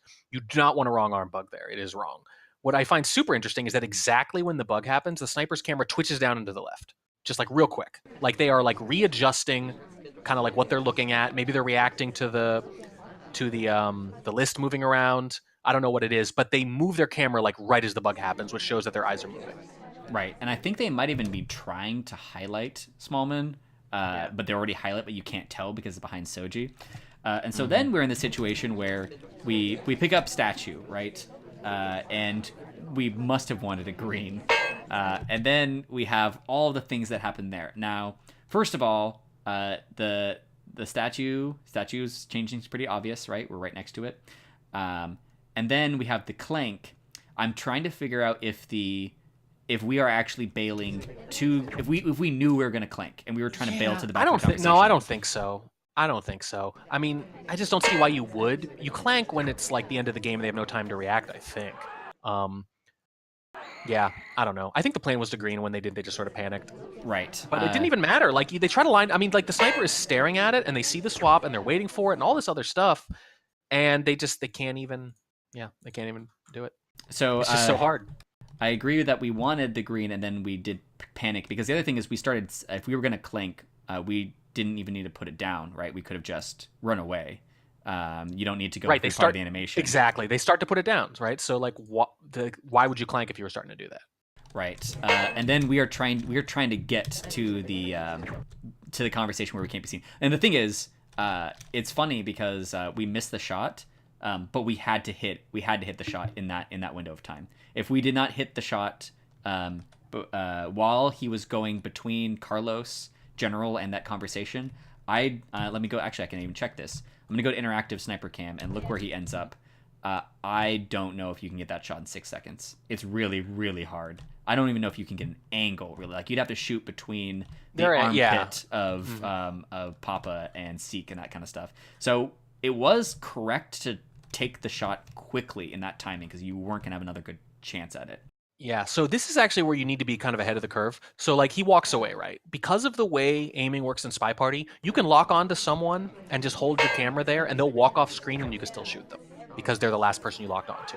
So what you really need to be doing here as a sniper, if you're KMARS, is you need to be zoomed in so that when he walks away, your cursor is between that conversation and the statues. So he's going to walk over your cursor, you hold the safety off then, and it doesn't matter where he goes after that. So you actually need to be ready beforehand, I think, to take that shot.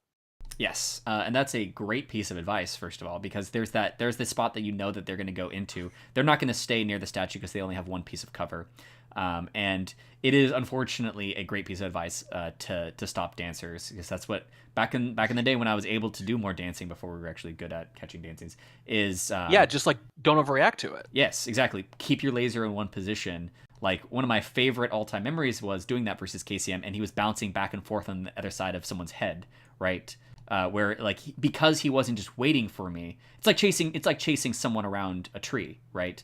You don't do it by just continuing chasing around the tree. You do it by changing direction, right? Or just like waiting for them to run into you, sort of a thing. Mm-hmm. Yeah.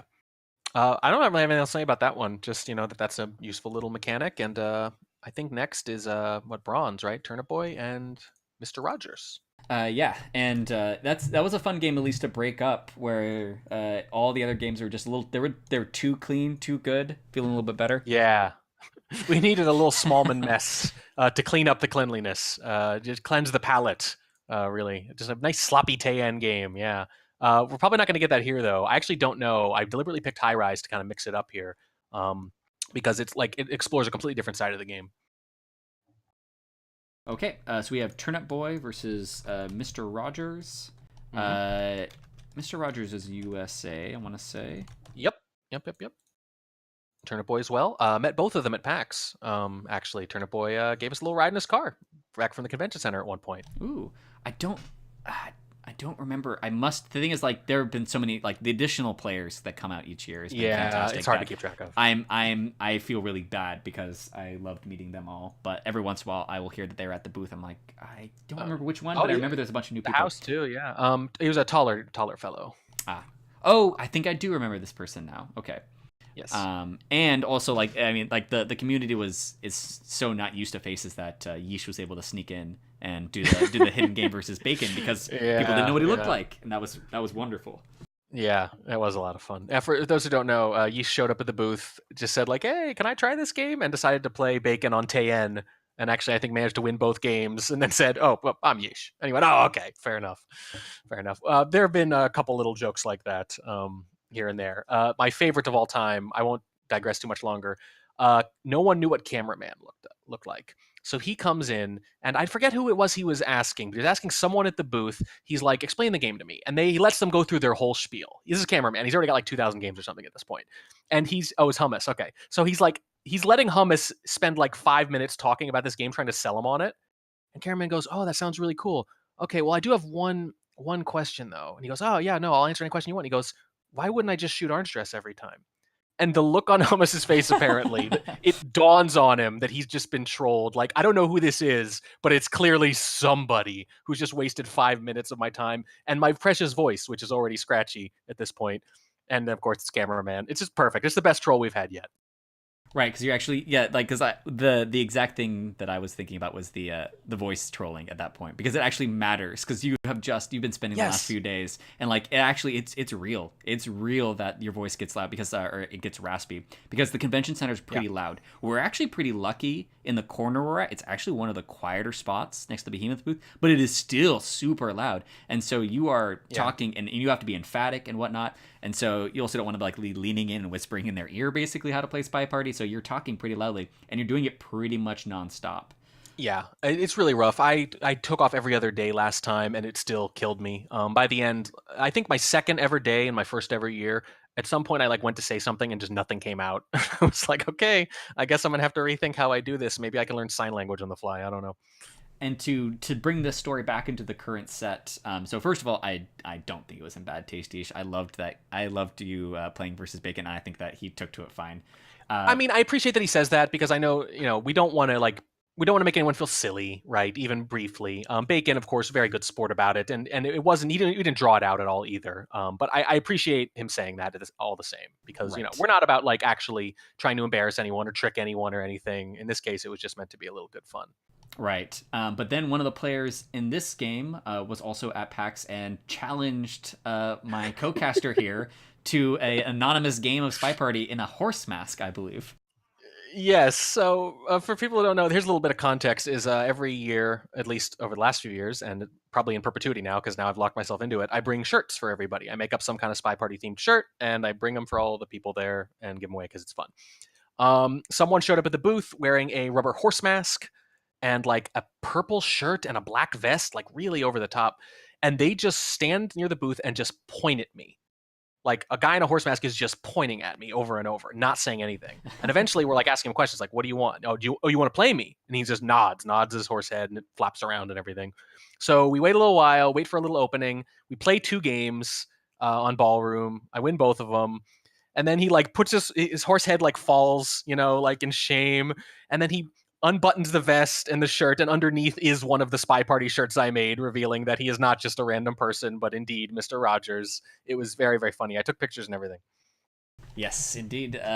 Yeah, I mean, so basically, first of all, I don't even know if I was in a horse mask if I could beat a normal Spy Party player, because it's harder. Yeah. I kind of feel like all snipers should have to wear horse masks. That's kind of the visual occlusion thing that I'm kind of pushing for slightly. He did say later that he thought I was in silver. He didn't.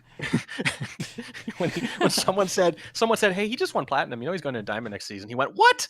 Like he apparently he meant to pick someone and just forgot what division I was in. I was like, "All right, fair enough." He just pointed at what looked like the weakest guy, and then all right. Anyway, High Rise, Turnip Boy, Mr. Rogers. I don't think we want to deny people this game any longer. That is true. All right, we are going to be jumping into High Rise NE305. One thing that I almost always forget to mention, because it's almost never a problem, is what missions were cut. It is the typical mission set. It's the most normal.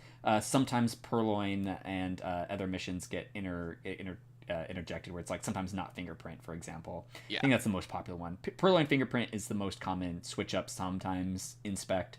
Very rarely Bug, but Contact, Flirt, Bug are real solid, and then the other mission kind of fluctuates a bit. almost never microfilm, which is really sad because I think it's interesting on this map, but it is so. We'll talk about that in just a second, though. We're probably gonna have a lot of downtime on high rise anyway, so That's true. we can analyze this. Starting in 3, 2, 1, go. I think we have 2 people in chat right now who are arguing about that very thing in Discord recently. It was a very respectful argument, of course, but it was basically Yeesh saying, I think it's good to leave microfilm on. It takes up a lot of attention. It gives me some options. And Noob saying, nah, that's overthinking it. And it's an interesting question. But in that case, it wasn't Purloin. It was maybe I leave microfilm on. It is more viable on high rise. It's easy to forget that if you go to the far side of the green one, you get a lot of occlusion, and that plant in particular, especially because your right hand is the one. Apparently, everyone's right-handed, by the way, in the Spy Party world. Boo. Your right hand is the one facing away from the sniper, and you have the plant there at the blue bookshelf. So that one's pretty easy to get away with. So if you get away with green or time it well, or you just hide behind the thing and they don't adjust for it very well, you might just have it done. The only thing that I really like microfilm in this map, and that's the thing is I love it. If I could make this map any 3 of 6 and guarantee that microfilm was in the pool and not one of the other ones, I would heavily vouch for it because I think it's so interesting as the topping on this map. It just takes so much time. If it didn't take so much time to do microfilm, I'd be more in favor of it on this map. But it's not only rare to be able to do. You have to do it boldly. You have to do it a lot, and obviously, and you have to commit to it. And I hate that part. Yeah, so what I'm looking at right now, I'm kind of jumping around the replay a little bit. I'm looking at highlights, and what you see is there's a lot of early statue visitors, and Mr. Rogers is highlighting for them. And that's a big deal because this is 3-5. So if you're going to credit Flirt, and most people are crediting Flirt like a minute and a half into the game, they're like not even trying to track it, and they just say Flirt is probably done because it's hard to track. So unless they get Flirt done crazy quick, again, like less than 90 seconds maybe, I'm going to assume everyone has it done. Maybe I'm going to try to note who could do a real banana bread, and then I'm going to note who could finish fingerprint or inspect. So whether or not a lot of AI go to statues and complete inspects theoretically is massive on 3-5 potentially. Yeah, and also on maps like High Rise, the statue highlighting thing, it pollutes your ability to use highlights for other things. And it's one of the maps where even I'm normally a pretty reflexive statue highlighter. Don't do it as often, except for perhaps completions, because I want to be able to use my highlights for other things. I don't think there's any real competitive disadvantage to me just saying that on High Rise 3-5, I highlight for real BB. Because that is actually a little hard to remember who could have a real BB, especially because there might be a fake and then a real. So the list will adjust on the fly, sometimes very surprisingly at the end of the game. But the statue inspects are almost always very easy to memorize as the game goes on. That is true. That's actually a great point. Where one of the reasons why we have adjusted to using highlights for statues is that it's the biggest pool of threatening suspects. Yes. But on this map, it's actually not the biggest pool that you might need to remember. That might be, like you're saying, the contact, which I'm going to... Oh, it's a fake one, but it looks... It's a fake one? What happened with that one? I actually got to go back. Yeah, I'm not sure. But you can see a Civ is going to get shot here. And the red. Why is potentially interesting. Yes. Sorry, I didn't realize it was just because it's SDA, of course. And so it looks like a real BB only in our conversation. So actually, I think I know. I was going to comment on this before. There's a briefcase race involving Bling Twin earlier in the game when we were at the beginning. So and I was going to say at 2:20 is when the briefcase race is.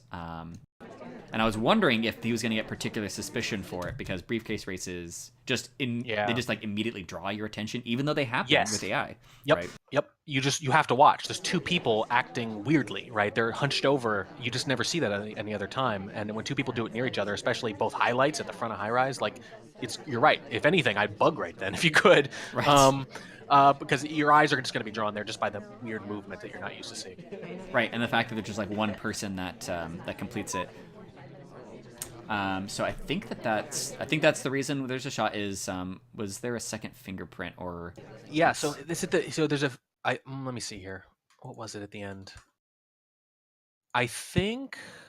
Let me see because the spy gets a drink off the fingerprint right there, right around the same time as this is happening. I don't think so. I think they're just a little nervous. I mean, there was a path by the ambassador earlier on, so I don't know. Yeah, it looks like because by the time the drink gets to seduction target, it's out of difficult fingerprints by 2 because Rocker takes, we take, and Papa takes, and so. Right. But then Yeah, there's so- another fake right there, but might have. Or no, So there's a that's couple different. issues here, right? Because Banana bread. the twin, the person who gets shot, was at statues at the very beginning of the game, but they were at side statues out front, at the 3 statue set, but off to the side. So they're not done with inspects. They have a fingerprint, and it's a very noticeable one because it's a race. They also path by the AMBA. Okay, fair enough. So if you want to credit a bug, okay. The only thing that makes any sense to me, I guess, is thinking they missed a print on the drink or something. Maybe. Because here's the thing. The fake goes off at 55 seconds. The shot comes off at like 39. So the BB is done. If you think you missed something and that BB was the end of it, you shot too late anyway. So Yeah. what's the mistake, right? The mistake is maybe thinking you missed something, but then it's also not shooting at the right time anyway. So I don't know which mistake actually takes priority, but I know one of those things is true. One of those things is a significant mistake. So the aspect of the mistake that I'm going to focus in on is that's just going to happen if you have too many highlights in a Softail variant. Yeah. And so if you have too much general suspicion and there's just a ton of people going around doing stuff, and you can't even you can't basically correctly tunnel on people. You can't focus and look at and be sure about any one particular person or even a group of people. You're going to take shots like that because you're like, I feel behind. You just feel like you're underwater and you're just going to shoot someone and you're going to make like a poor decision like that where you're like, you're right. This one's not great because it doesn't make sense. It's not that it takes place within the 10 seconds of the BB, where that would make more sense because then it'd actually be a threat, or the fingerprint, which is probably just a mismemorization of, or just, I guess, misattention to how many people have taken drink before. But but I think that it stems from the fact that we didn't lowlight anybody. It looks like Smallman, actually. Smallman was low light, interestingly enough. There we go. There's only one low light, and there were 3 highlights, and then, I mean, what are you going to do? On a Softail variant like this, people are going to do something suspicious. They're going to go to statues at the end of the game. They're going to be near Ambassador. They're going to be talking in a CC. They're going to be in Double Agent. They're going to be getting fingerprints. Mm-hmm. There'll be something suspicious that goes on, and if you can't hold your shot during that, then something has led you in your gameplay to take that kind of shot. Yeah, I think that's well put. I think just the general having too many suspects really, because I can't figure out any more granular reason than that. It might just be it just really feels like the spy might finish, and I have too many suspects, and I don't feel confident about what they've done. So here we go. Someone BBs and then leaves. Good enough for me. Yeah, and if it wasn't a double agent that they joined the paintings with, I like that shot a lot actually because it looks like a late flirt join at a paintings to try to win, right? But it was the double agent, so I just think that it's a game that got, and like, to be totally clear, this happens to me a lot on Softail variants where if I try to commit to suspicion gathering and I have too many suspects, then I'm basically kind of just committing to shooting the next suspicious thing that I see or threatening thing that I see, and then I'll just do badly because I'm thinking too much about other things and I see someone take a drink and blah blah blah blah, right? Yeah, confirmation bias is very strong because a lot of the things they do next could be, oh, that's their last action. So all right, want to go on to Silver, Pofke, and Dowsey? Let's go on to Silver.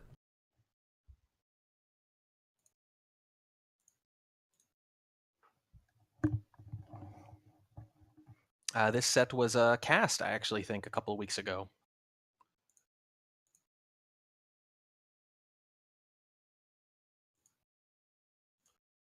Dowsey is currently at the top of Silver.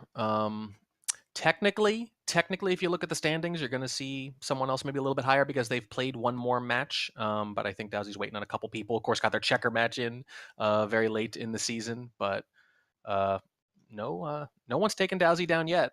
It's a long season, but a really strong start. And I think we're probably about to see why. Alrighty. We are in Veranda. Pofke as Seek and Dowsey as Sniper, starting in 3, 2, 1, go. Yeah, and Noob was pointing out in chat, like, it is a weird game for Twin because they did a lot of stuff. They just never quite did enough to finish any of those missions. Like, they were close to finishing a lot. They were actually acting very suspicious, very spy-like, in the sense that a spy might want to have a lot of progress across those missions, but I just don't think they ever crossed the 100% threshold for the threat. Right. The threat hold, if you will. We fish for a bug on there, don't get it, but no harm, no foul, basically. Yeah, not too bad. And I like this. This is the kind of stuff you're going to see more. We saw it weirdly in Oak, but we haven't really seen it so much since. This is, I'm going to go to an empty conversation. This is worth it. This is worth it, especially against someone like Dowsy who cares about that kind of thing, who is going to notice if a character is basically just wasting time. Unfortunately, it looks like we were trying to do seduce, and our seduction target goes from green bookcase to statues immediately. And so, to Pofsky's credit, we know that we have basically wasted a bunch of time when we do a green time ad. Which again, big props to people willing to do the time ads when they identify the need early on. Yeah, so the good spies, in my opinion, they make it so that almost everything they do has more than one purpose. It's not always possible, but sometimes it is. In this case, you know that your ST is going to be moving, so you don't want to chase them, like we mentioned earlier to Windows. Chase them, and then by the time you get there, they leave. So what you do want to do is buy yourself a little bit of time to see where they go next and maybe flirt with them. So why not go to this empty conversation, maybe lose a little heat, look at really innocuous, look AI-like, and then maybe the ST affords you an opportunity to get a good chunk of seduction. But they don't, so at least you've idled with, you've idled very noticeably, at least, as a My fallback. God, the seduction target. Green bookcase statues. Green bookcase statues. That's very interesting. It's pretty bad. Yeah. Oof. I mean, it's bad enough already. I mean, with the time ad, it's a little better. But if I'm Pofsky at this point, I'm like already thinking, okay, how could I theoretically finish without seduce if this keeps up? All right, so we're and the statue again. So now the question is, so I guess Duke was probably outside of CC. All right, so we are going to Perlin outside of CC for Banana Bread. Little does he know that actually now Duke gets a highlight for going to a second set of statues, a different second set of statues.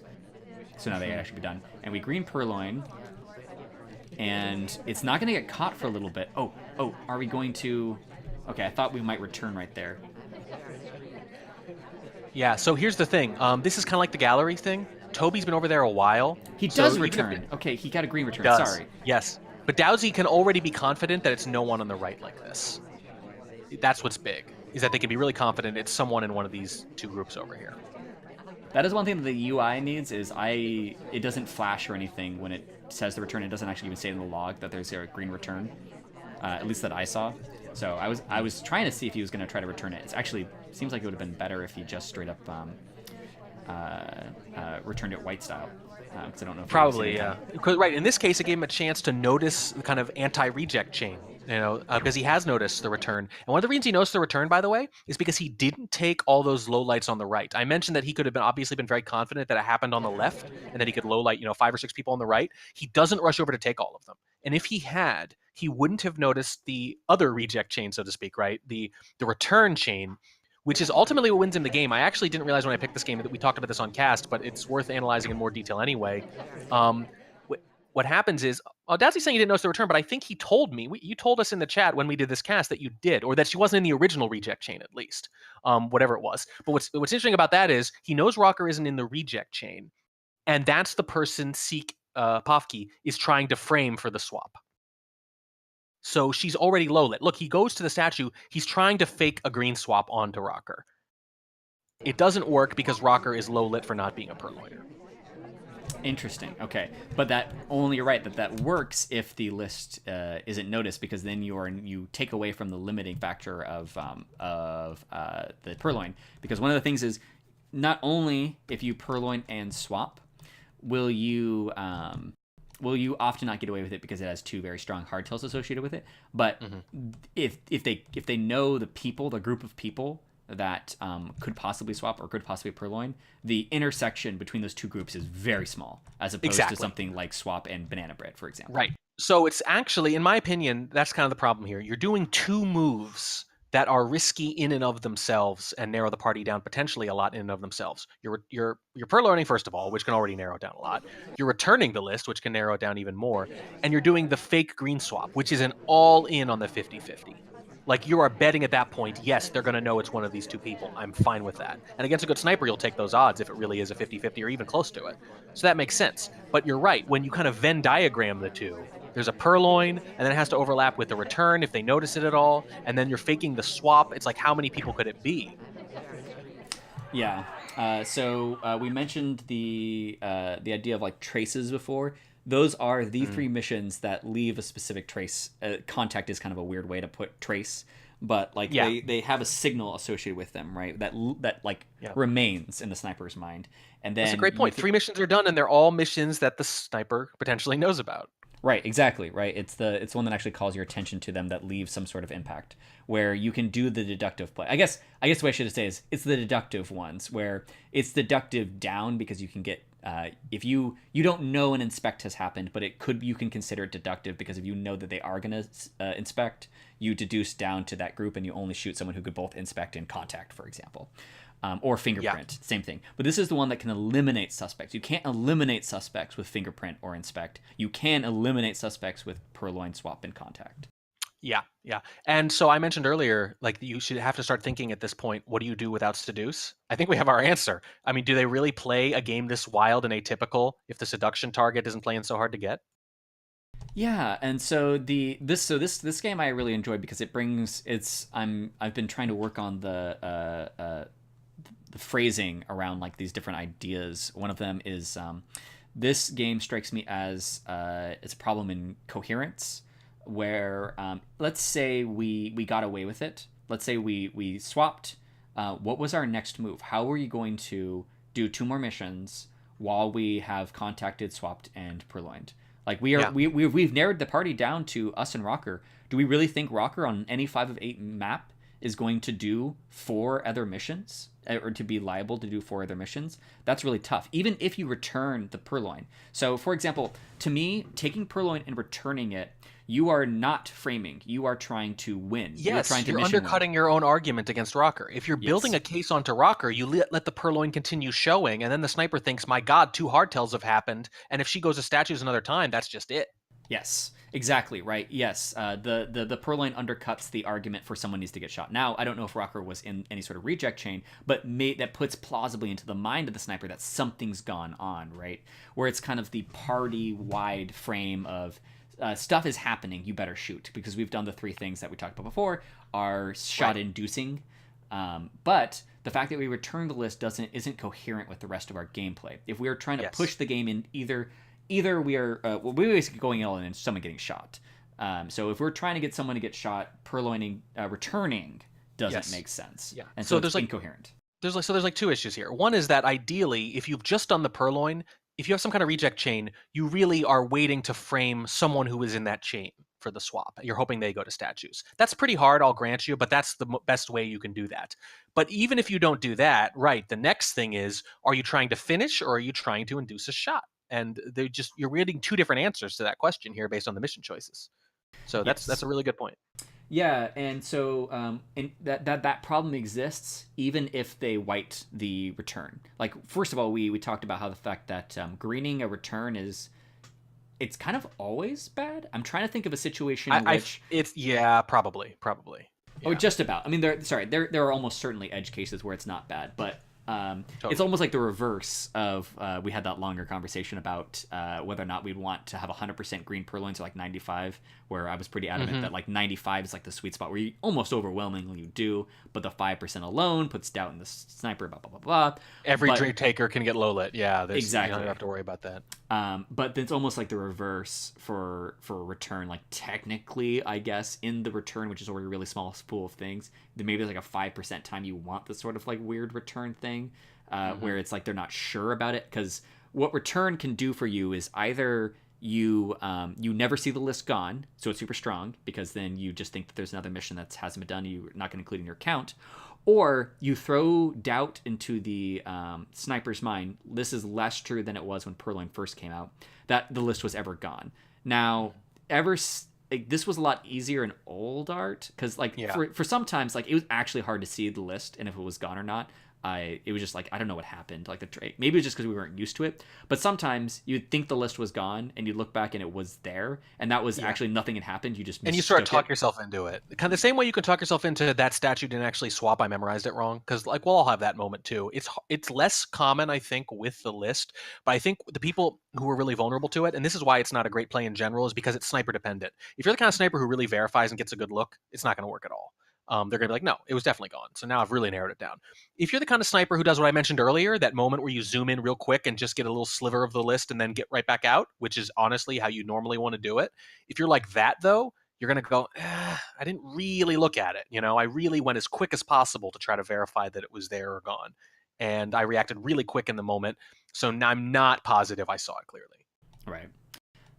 The other side, so the sort of the Yomi side, I guess you could say, of the return in this case is it makes it seem like they are trying to sneak in under the radar with the finish if you return it. So if you kind of like parse it out in terms of, well, why would they return? It's because they're going to be really try to fly under the radar. So why would they go swap? The incoherence itself makes an argument for why it wouldn't be that person, but that's a couple levels up, and that's sort of like the confusion chaos argument, which sometimes absolutely works. Like there's been a bunch of times I've won games by just like doing random stuff near the end of the game and confusing the sniper where they're off balance, and they'll shoot someone they had previously known wasn't the spy just because they don't know what's going on.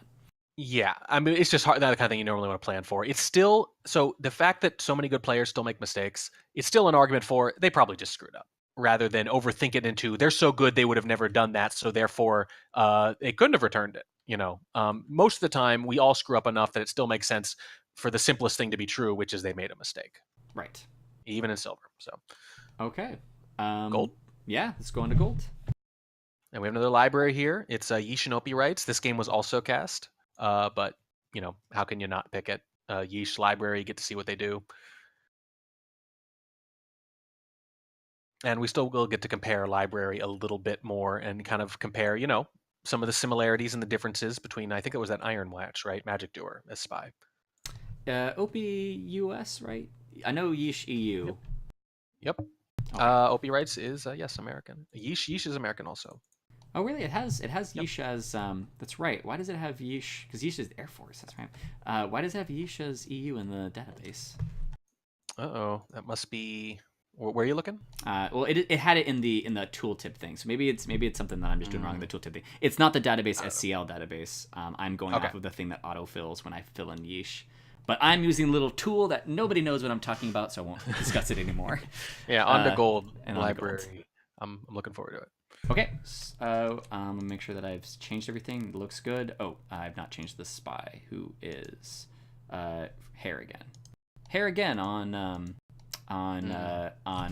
library, making me think that they're leaning into the strong microfilm animation some of the time. But I haven't thought about that, which I will launch into as soon as we start this game, actually. Okay, starting in 3, 2, 1, go. So Noob and I were talking a long time ago about the best or worst characters, things like that, and Noob made a really funny but perceptive joke where he said what you really need to do is you need to have a list of the best characters and the worst characters, and then you need a list for people who have seen that list. Because the second you reveal it, it changes, right? So you need 2 different lists, at least. How deep you want to go, it's up to you. So I'm just going to spoil it for everyone. Listen, people, Hair is not subtly, surprisingly good anymore. She's just good. The word is out. Because what people did was they said, okay, so Smallman's suspicious, Papa Danger's suspicious, blah, blah, blah, whatever. Who's good but doesn't have the rep for it? And a lot of people seem to decide it's Hair. And I'm just here to tell you that it's been going on long enough that she's not a well-kept secret anymore. She's just a good spy, and we know. We know General's walking bugs are good. We know Irish's walking bugs are good. Her walking bugs are good, and her microfilms are pretty good, and her talking animation's all right, and all that. So, yes, Hair is a good spy, you guys. Not unbelievable. She's not Smallman, but we know she's good. Yeah, and actually, like and there we go with the microphone removal right there. It was a green, so it doesn't really matter too much. But we already have seduction done and the microphone removal. But that's actually like the sweet spot where it's like sometimes I'm nervous about picking the top tier spies. Yes. Almost sometimes where I just decide to random and then I'm just like, yes, just take whatever spy I get. I can't think about this anymore because I'm getting myself into like a little Yomi hole. Right. But random +1 is what we call it, where you random and you go, oh, well, not them. And then you hit it one more time. And sometimes that means you don't want a slow character on a big map or whatever. Very often, though, it specifically means I don't want Smallman. I don't want to play the kind of game where I have to do everything being stared at, right? I really want to complete under the wire or whatever. I want to play like a nice innocuous game. And it actually makes sense. Some characters are so suspicious or so extremely slow or so whatever that they are actually incompatible with certain game plans. So I actually totally support that. I think that's still, it's not true random as they call it, but it's still pretty close if you have a game plan and you're like, this character just doesn't work for it. But hair works for everything. Yeah, hair works for everything, and we get another green test. Ooh, Yeesh is on top of it, and behind pillar. I'm pretty sure. I'm actually gonna pause there for a second just to make sure, because we're not looking at it. So where is sniper looking during this transfer? Just completely on the other side of the map. But interactive sniper, I get to cheat over here. Yeah. Oh, Yeesh actually put this perfectly. Actually, it's in the exact right spot. Right. So what's interesting is, like, obviously we joke that the perfect library bug is the one that's happening on the other 2/3 of the screen, and it doesn't matter what it looks like. And a lot of really great bugs are wasted, and a lot of really bad bugs are clean because they're not looking, and that's totally cool. I don't really yell at anyone for anything on library because they're just thinking maybe it's off screen. Who cares? Totally fine to wonder about that. Sometimes though, that is what you're betting on. You're basically betting on they're not looking. In this case, it's sort of a little bit of both. It's like, if they're not looking, this is totally free.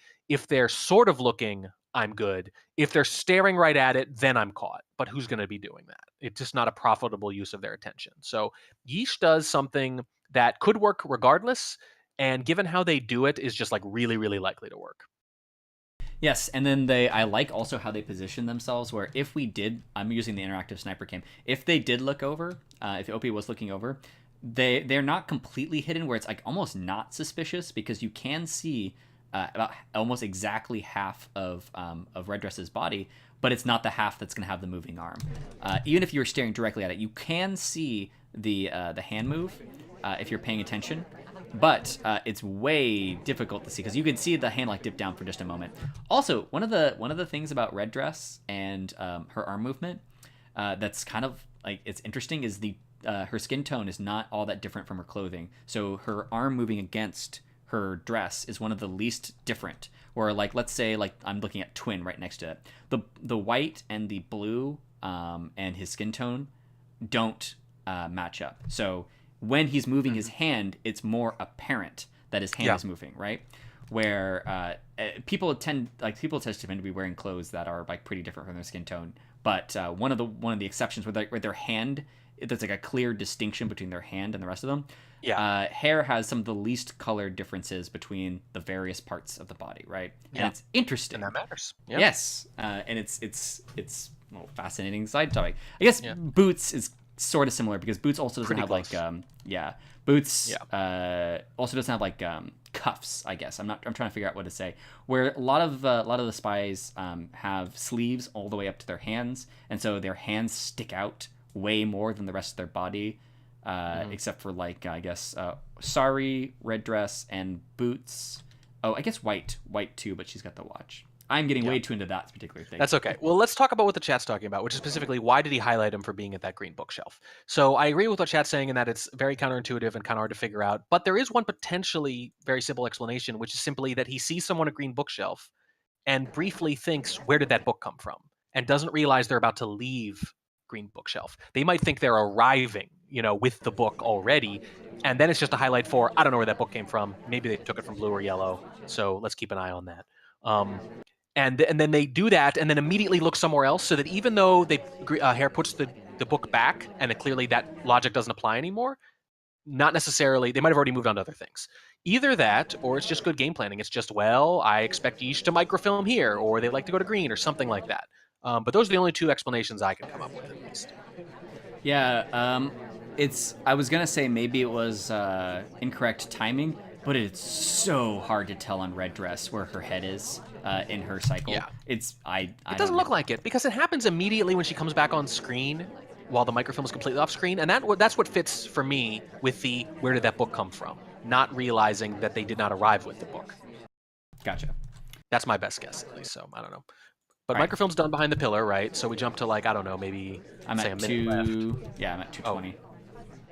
Well, nothing really happens until about a minute left, because that's when they go back to statues. The seduce is done. The microfilm is already done from behind the pillar, kind of just walking around there, and then it goes into inspect swap in the last with about a minute left. Okay, let me get over to that spot.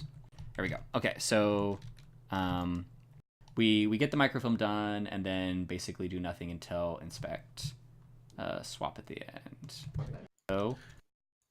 Yeah, and there's nothing too crazy going on here, except that Opie is clearly thinking about shooting. Opie is actually... Ooh, I really like this. Okay.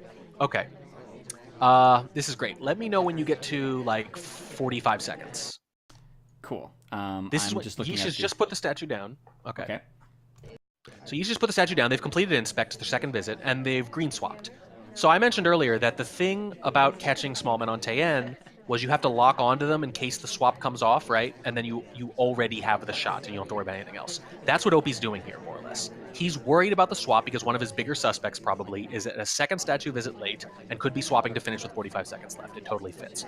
So you can see Opie, even as they move away and it's revealed that this is not a swap yet because it's a green swap, they were waiting for it so clearly that they zoom in and lock on just in case, like immediately, like they were just ready to do it. You see, I see what you mean. Right. Where Yeah. if they it's like a double take. right. Where they are, if they realize it's done, they know their window of time to shoot is going to be that they need to be shooting right as soon as they realize it. So they actually assume they're going to shoot until their brain sees the statue and takes that like half second to go like, okay, oh, it's a 3. It's still a 3. It's still a Falcon.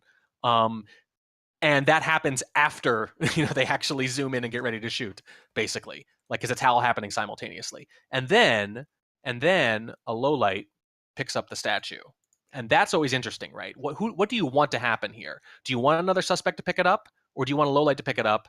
I think the argument for wanting a low light to pick it up is that you're not going to be watching very closely, but you can see Opie is watching very closely. All right. So the only thing really left on that one is I was going to check out the twin, and like twin doesn't really ever hold a statue easy to see it. What's up? No, yeah. So they swap it like at the last third of the first animation, and then they hold it at the waist, and then put it back down. So if they swap earlier in the animation, Opie wins that game and shoots air. If they don't put it down, but they do it through another cycle and hold it up, Opie wins that game. The only way Opie doesn't win that game from the looks of things is specifically Twin starts the swap near the end of the inspect, so it's not super visible, and then puts it down or holds it or does the statue cycle where they don't move. One of those two things. So if any of those things are different, I'm pretty sure Opie just wins because they were clearly very suspicious of the swap. Mm-hmm. So I don't think Opie really made a mistake there. I think the mistake, I guess, is just sort of missing both microfilms. But everything else Yeesh did was just clean, and Opie played it pretty well, and they didn't shoot instinctively for the swap, right? They actually waited, and they were staring at it, and then there we go. All right. Well, I don't have anything else to say. That was just a clean game. I like the big play of the game. Obviously, was the microfilm, and then the swap, and then otherwise just nice clean game by Yeesh. Yeah, I think so. All right, Platinum. It's another library game. And this is Noob and Falcon Hit. All right. Let me get it all ready. Yeah, and just I think almost everyone in chat already knows about the history, but just for posterity, Noob and Falcon Hit just keep meeting in the finals over and over again. They've met in the finals of one division or another 3 straight years. Falcon Hit won the first 2 with room to spare. Noob finally got over the hump last season. In one of the more dramatic sets we've ever cast, the gold finals literally were 8-8. So Noob won by virtue of being the first seed, which meant we had the what I call the golden game. We went into the last game knowing for a fact that it determined everything because there's no tiebreaker, right? 8-8 wins and 7-9 loses. We knew for a fact this game is for the whole thing. And Noob held his shot in a very dramatic game on Modern. Falcon Hit was queen, as I recall. So a lot of dramatic queen Modern games in SCL last season. Indeed. All right, so maybe it's because they're both British subjects at one point. I don't know. But go ahead and start in 3, 2, 1, playing it. And Noob, let's say a cheeky spy in general, and a particularly cheeky spy on library, and a particularly cheeky spy on library against Falcon Hit. These games are always pretty goofy. And Taft just has particularly great cheeks. Yeah, and he's good at a lot of stuff here, man. He's quick, he can body block, can't really hide behind the pillar exactly, but he has the right color. Mm-hmm. All right, so right now we are chasing a bit. Ooh, we can get this flirt. Yeah, it's a little bit of a risk, but it's low risk though too. I like it. All right, so what are we setting up for? It's interesting because this is out in the middle of nowhere, but it's at one of the peak points. Ooh, are we gonna do anything? I think right now we're just threatening. Okay. Yeah, no, it's just not a good enough time. And if you look at the sniper camera, you can see that Falcon Hit is like whipping around a lot. And Noob at this point knows Falcon Hit sniper. He's probably seen enough of these replays to know how Falcon Hit plays library. I mean, I realize a lot of people whip around on library, but let's face it, some people really do it. They think of it like courtyard, where it's like almost like a rotation. They instinctively whip back and Banana forth, bread. check mission sites over and over again. Some dawdle in one area more than others. Falcon Hit is not doing that at all. Falcon Hit is really moving around a lot. Yeah. I had a specific thing I was gonna say about that, but like, I'm kind of like this one.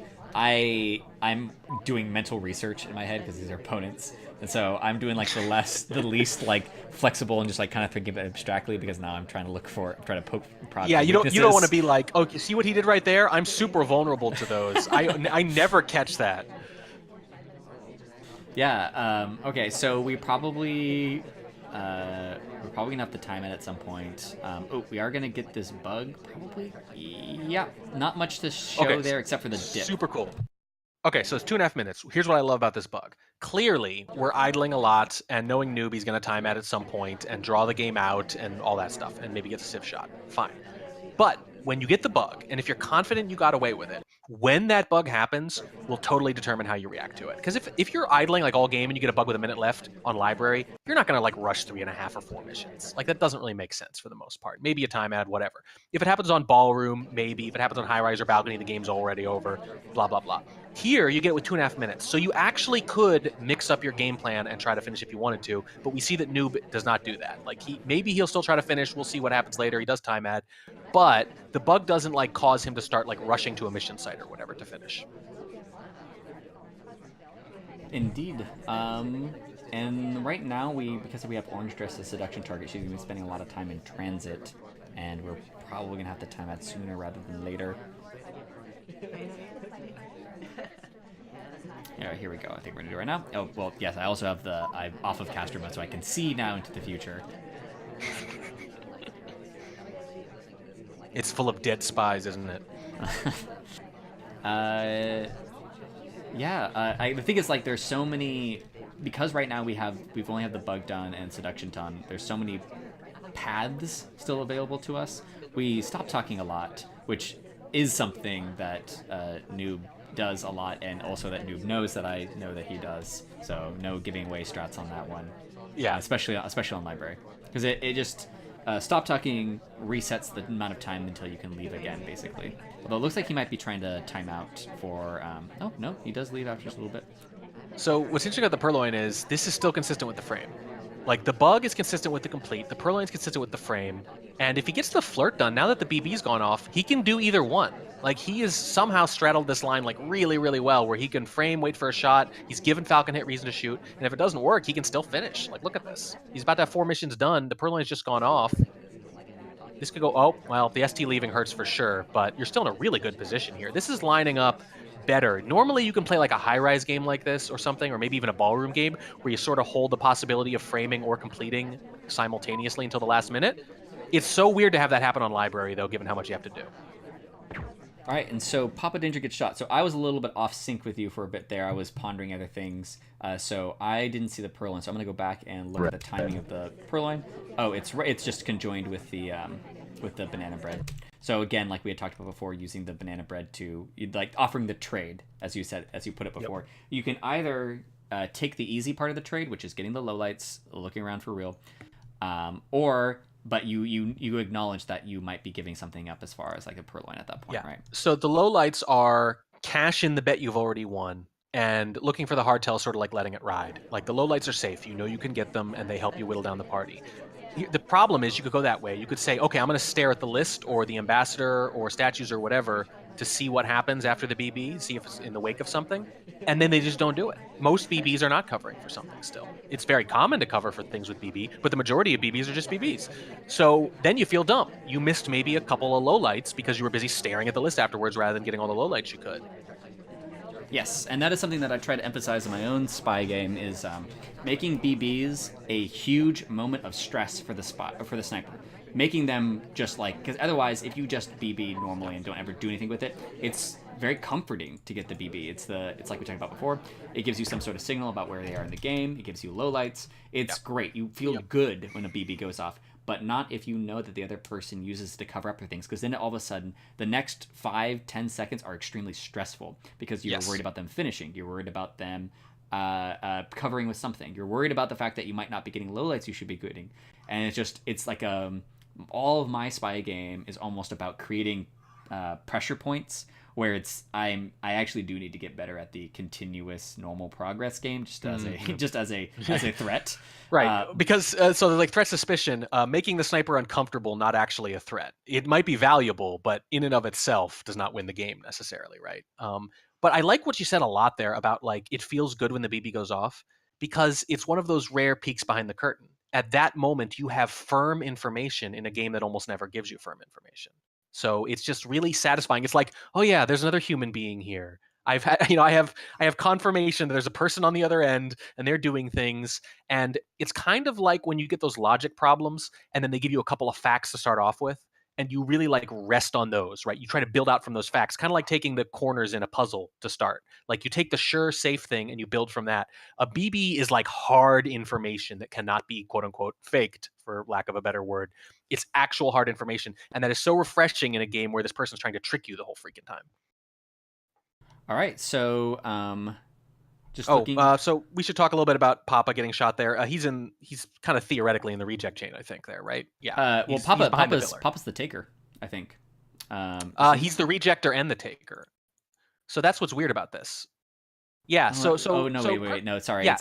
It is the reject, and then he takes another drink after that. Yeah. Yes. Right. So it's kind of weird. So that actually shouldn't work. Which is he getting shot for, right? One of the two makes sense potentially. If it's both, if he notices the reject and the take, then it doesn't make sense.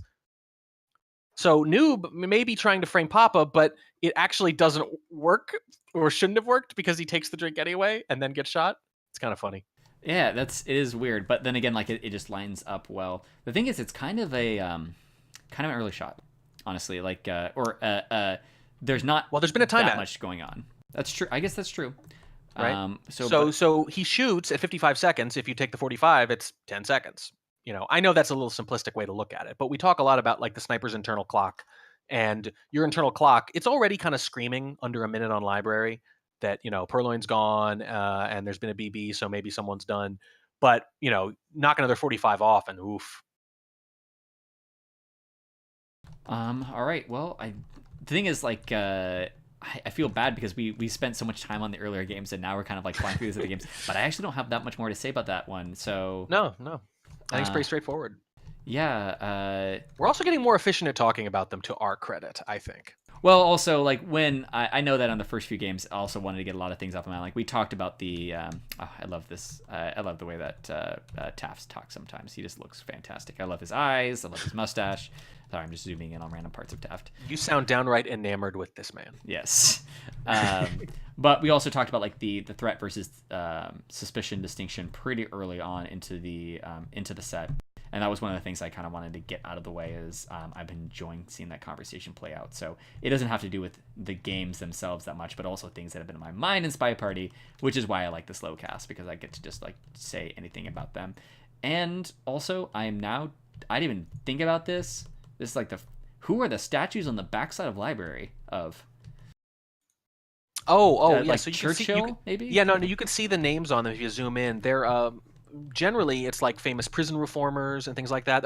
Jeremy Bentham's there for inventing the panopticon. Oh no, not those people. I mean, if you turn all the way around and you look where the sniper's at, there are 4 statues. Oh, like I don't know those ones if you do free cam, and I don't see like little things, right? So I see, because they're like, we should actually talk about that real quick, because it is, they're great reformers. Elizabeth Fry, that one's Bentham. Who's over here? That is Sophie Turner. Is that one, or not Sophie Turner? Dorothy. Listen, I know the premiere's in 8 days. I know we've all got it on the brain, but John Howard. It's funny because I don't even watch that show. But I just matter. Think Can't escape it. It's goddamn Google, dude. Google just like gives me like stuff, or it's like, all right, whatever.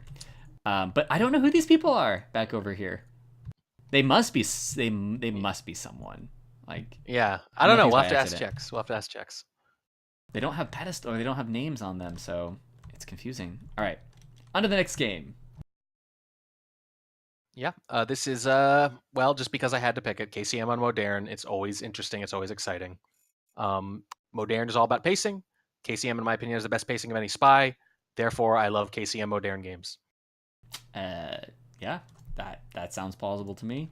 Really hard to frame here. It's not. There's like there just aren't as many escape routes for the spy. In balcony, it's like you could do nothing and you're going to win a good chunk of the games because AIs can complete and it's hard not to shoot sometimes.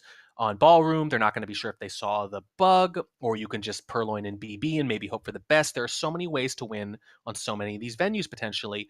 On modern, it's just really hard to frame someone or get someone shot or whatever. You just need so much help and there's so much space, and the sniper has such a good broad view of everything.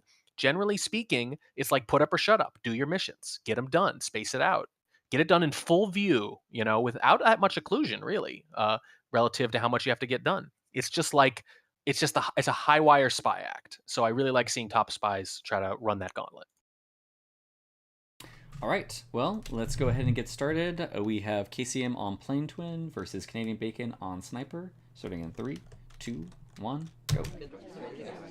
And I do think you're right that that is a great reason to pick modern KCM games, because you have to plan from the beginning. You have to put things in motion from very early on, because so you can't waste time on modern, and it's hard to also get time. You kind of have to. It's weird. You have to plan your time ads if you're going to do them. Yeah, and you need to have a really good sense of character speed. That actually goes back to the gallery thing. People routinely forget how long it takes to actually do things, to walk to it, and because you need to pause before you pick up the statue and pause before you walk away and all that stuff, it adds up. They think, oh, I can be over statues in 5 seconds. But if they really want to inspect, it's like 15. So there's a lot of stuff where you just kind of need to have it in the back of your head of how long things actually take in the real world. You can't just ballpark it as much. And something that is relevant in gallery and also relevant to what we're doing right now is so we talk about like taking the laundering the book by taking it outside on gallery. Even doing that, Yes. even if you do it as fast as you can, that is still like 30 seconds of walking from the Yes. bookcase Yeah. to the window and then directly back into the other bookcase, which would be very suspicious. That's still like 30 seconds for that mission, if not more. I think what happens is people will play a lot of the same venues sometimes when they're quote unquote growing up. Like we played a ton of ballroom, right? Ballroom was sort of the venue, and then you adjusted to other ones. And I think there can be like a downside to that, which is you have this idea of I only need to do one more thing, or I only need to do 2 more things, so that should take about this amount of time. But then you go to Veranda or Gallery or Modern or something, and it's like, okay, it doesn't matter that it's one more thing if that thing is across a giant map. So like Checker had a match the other day where he was on pub. He needed to walk away from statues and go get just a flirt to win. But he was on the back statue in pub, and the other person was on the far conversation. So it took him 15 to 16 seconds to make a beeline for the flirt, right? Like it almost wasn't enough time. So you need to be thinking about time and not number of things, which I think subtly we kind of think number of things. Yes, right. Because you're not considering it for like the quickness of it. Yeah, actually ballroom, one more flirt is never more than 7 or 8 seconds away, ever. On modern or pub or whatever, it can be 15 or 16. So, by the way, KCM already done with flirt and did the microfilm. He did basically what you mentioned, right? He walked away with a book, talked for a while, bided some time, laundered it, puts it back. Yeah, and there's not many missions that you can. That basically the missions that you can do concurrent kind of progress on is seduction, or the seduction timer, where you can merge in some of your. I want to talk about that bug, and I'm going to pause. I'm going to talk about that bug. Yeah. I this is not a live cast. You can do whatever you want. That's the whole point. So the first thing we're talking about is the vague general idea that we tend to talk about is as sequencing, doing microfilm before something else suspicious. Yes, you could get caught and shot for it, but doing it later and getting caught and shot for it is more likely, or at least to get caught for it. So if you're going to do microfilm, do it before you get a highlight. It's easier to track you, that sort of thing, blah, blah, blah. Yeah. And then we do get a little bit, we kind of make our own luck here, where Orange Dress is coming in the conversation and then chooses a spot right next to us for us to get a easy seduction target. We hit the green actually anyway, so it was going to happen regardless, but we were going to be finishing with a white there anyway. And that leads into us able to do the bug. Now, one thing that I really appreciate about this bug is we don't start it too early. A lot of the time, people will spam the bug button And if Yes. you're going to do the curl around bug, it would be bad to start as soon as you can, because we'd be Yes. about a couple steps out. But we don't. We start when we're all the way behind, and so the arm is buried in Taft the entire time because we didn't start too early. Yes. There's also something else I like about this. I don't want to give too much credit. I don't even know if this is intentional, but you can see out the very end, he actually kind of walks away so that he can do this really hard turn into conversation at the end, like a really sharp turn. You see it? Mhm. I don't know if this is deliberate or not, but it's almost like because he's kind of farther away and does that snap, it's almost like I wasn't actually that close. Like I was actually taking a wider path around him. That's why I have to do such a hard turn to get back into the conversation there at the end. So maybe it kind of creates the illusion that they weren't right up against them and that they were actually had a little bit of distance, because otherwise they wouldn't need to turn like that at the end. He also does an immediate talk, because it does throw some like not really confusion, but the arms being moving around where sometimes you'll think, I swear I saw movement from them that was not their idle animation. Maybe they will think that it was part of their talking animation at the beginning of it, right? Yeah. So about a year and a half ago, I don't know if I was still in gold or maybe I was in plat or whatever, but like I remember thinking this was like one of my tricks. It is definitely not my trick alone, and it's definitely not my trick anymore. The talk right after the bug. For exactly the reason you mentioned, like any weird movement that didn't look quite right to them, they're like, oh, maybe it was just the talking animation, fine. And I felt so smart and good for coming up with that. And then someone else like did it to me, and I was like, okay, so at least a few other people have independently discovered this, and now it's like a meme. Like now it's just really obvious. The secret is totally out. Like like with hair. Right. Okay, so I also want to think just like high level strategy wise. We have no partial progress on anything. What do we do from here? It looks like it's just going to be inspect, and I'm assuming contact, because right now we don't have a highlight, but it's bacon. Who knows? Yeah. Well, this is where. So I think what you do at this point, this is actually a more interesting decision than it appears to be. So you're right. There's about 2 minutes left. You've gotten away with 2 hard tells already. So you could contact and inspect. This is where it is all about who you're playing. Because if they lean heavily on who could be done with inspects, like a lot of snipers do, like Kaylee does certainly, a lot of camping snipers do that, then that's actually pretty risky. That's pretty risky, especially if they're vaguely suspicious of the microfilm or the bug already, let alone both. A lot of times you want to avoid those statue visits. But Bacon's not like that. He's just not going to sit on those. He's not just going to rotely highlight for statues. So it's a lot more effective. I think this is the kind of decision that makes sense given the sniper he's playing. If he were playing Kaylee, I think he'd be statueless this game. Good point. And KCM in general likes to avoid the obvious thing. Like he really Banana does. bread. He likes to go silent if he can, but he really likes to avoid inspects because they're boring, they're obvious, they're a crutch for the sniper. Because at the end of most modern games, if you assume the spy's going to finish inspects, you have it down to 4 people maybe, like just automatically. So if you deny them that, it can be very powerful, and KCM definitely understands that. Indeed. Okay, so let's go back over the sequencing of this game. So, basically, okay. So one thing that I like about this is this is a game that is has no trace in it except for the contact. There's no swap. Yes. And there's no purloin. So there's the least pressure on Bacon to shoot. This is a very coherent mission. Like if you look at the end, like you didn't see anything that happened beforehand. You look at these 5 missions.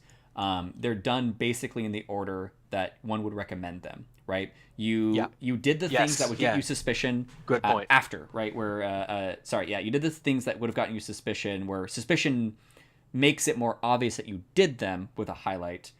Before you would have gotten those highlights. You did the bug and the transfer before inspecting or contacting. Yep. Great point. Great point. So that's kind of textbook in a way. And it's textbook in a way that it doesn't matter if you know it's textbook. Like I mentioned earlier that like everybody knows that BB will cover for a hardtail sometimes, and it still makes sense to do it, even though everyone knows, because it's not about deception, it's about the trade, right? So it's kind of the same thing here. Like everybody knows that theoretically it's a lot better to do these kinds of things earlier in the game, especially for someone who's highlights for statues, right? You want to do the bug before the statue highlight or whatever. Bacon doesn't do that, but it still kind of makes sense to do things like that before the inspects or the BB. And even knowing that it's true, even though Bacon knows that he knows that, it still makes sense. It's just good spy play. There are such things as like strategies that people will lean on, things that if they know you're going to do them, you're in trouble. And there are things they can know you might want to do, and it's still worth doing. And this is an example of that. It's just like, it's almost just the right way to play. Yes, and to put a finer point on it, if you planned before your game that you're going to do these 5 missions, let's say you did it the other way around, which a lot of people just intuitively do. I know that I slip into this too much, where I kind of prefer if I could just play on feeling and not on what the sniper would catch. I would rather get my soft tails out of the way early, because just so I have the most options near the end of the game, and I can see how the party's progressing, and I can figure out what I can get away with or not. Also, it just feels bad to be shot without getting many missions done. But you know, like getting shot with like just all you did was the bug and you just get shot feels worse than like getting shot in the countdown timer. Even though it's the same outcome, it is the same thing. That is so true, and it's so true in sports. That's actually, I'm going to step on another article I'm planning, potentially, that has a relationship to coaches in sports that I've always found very interesting, and there might be an article there too.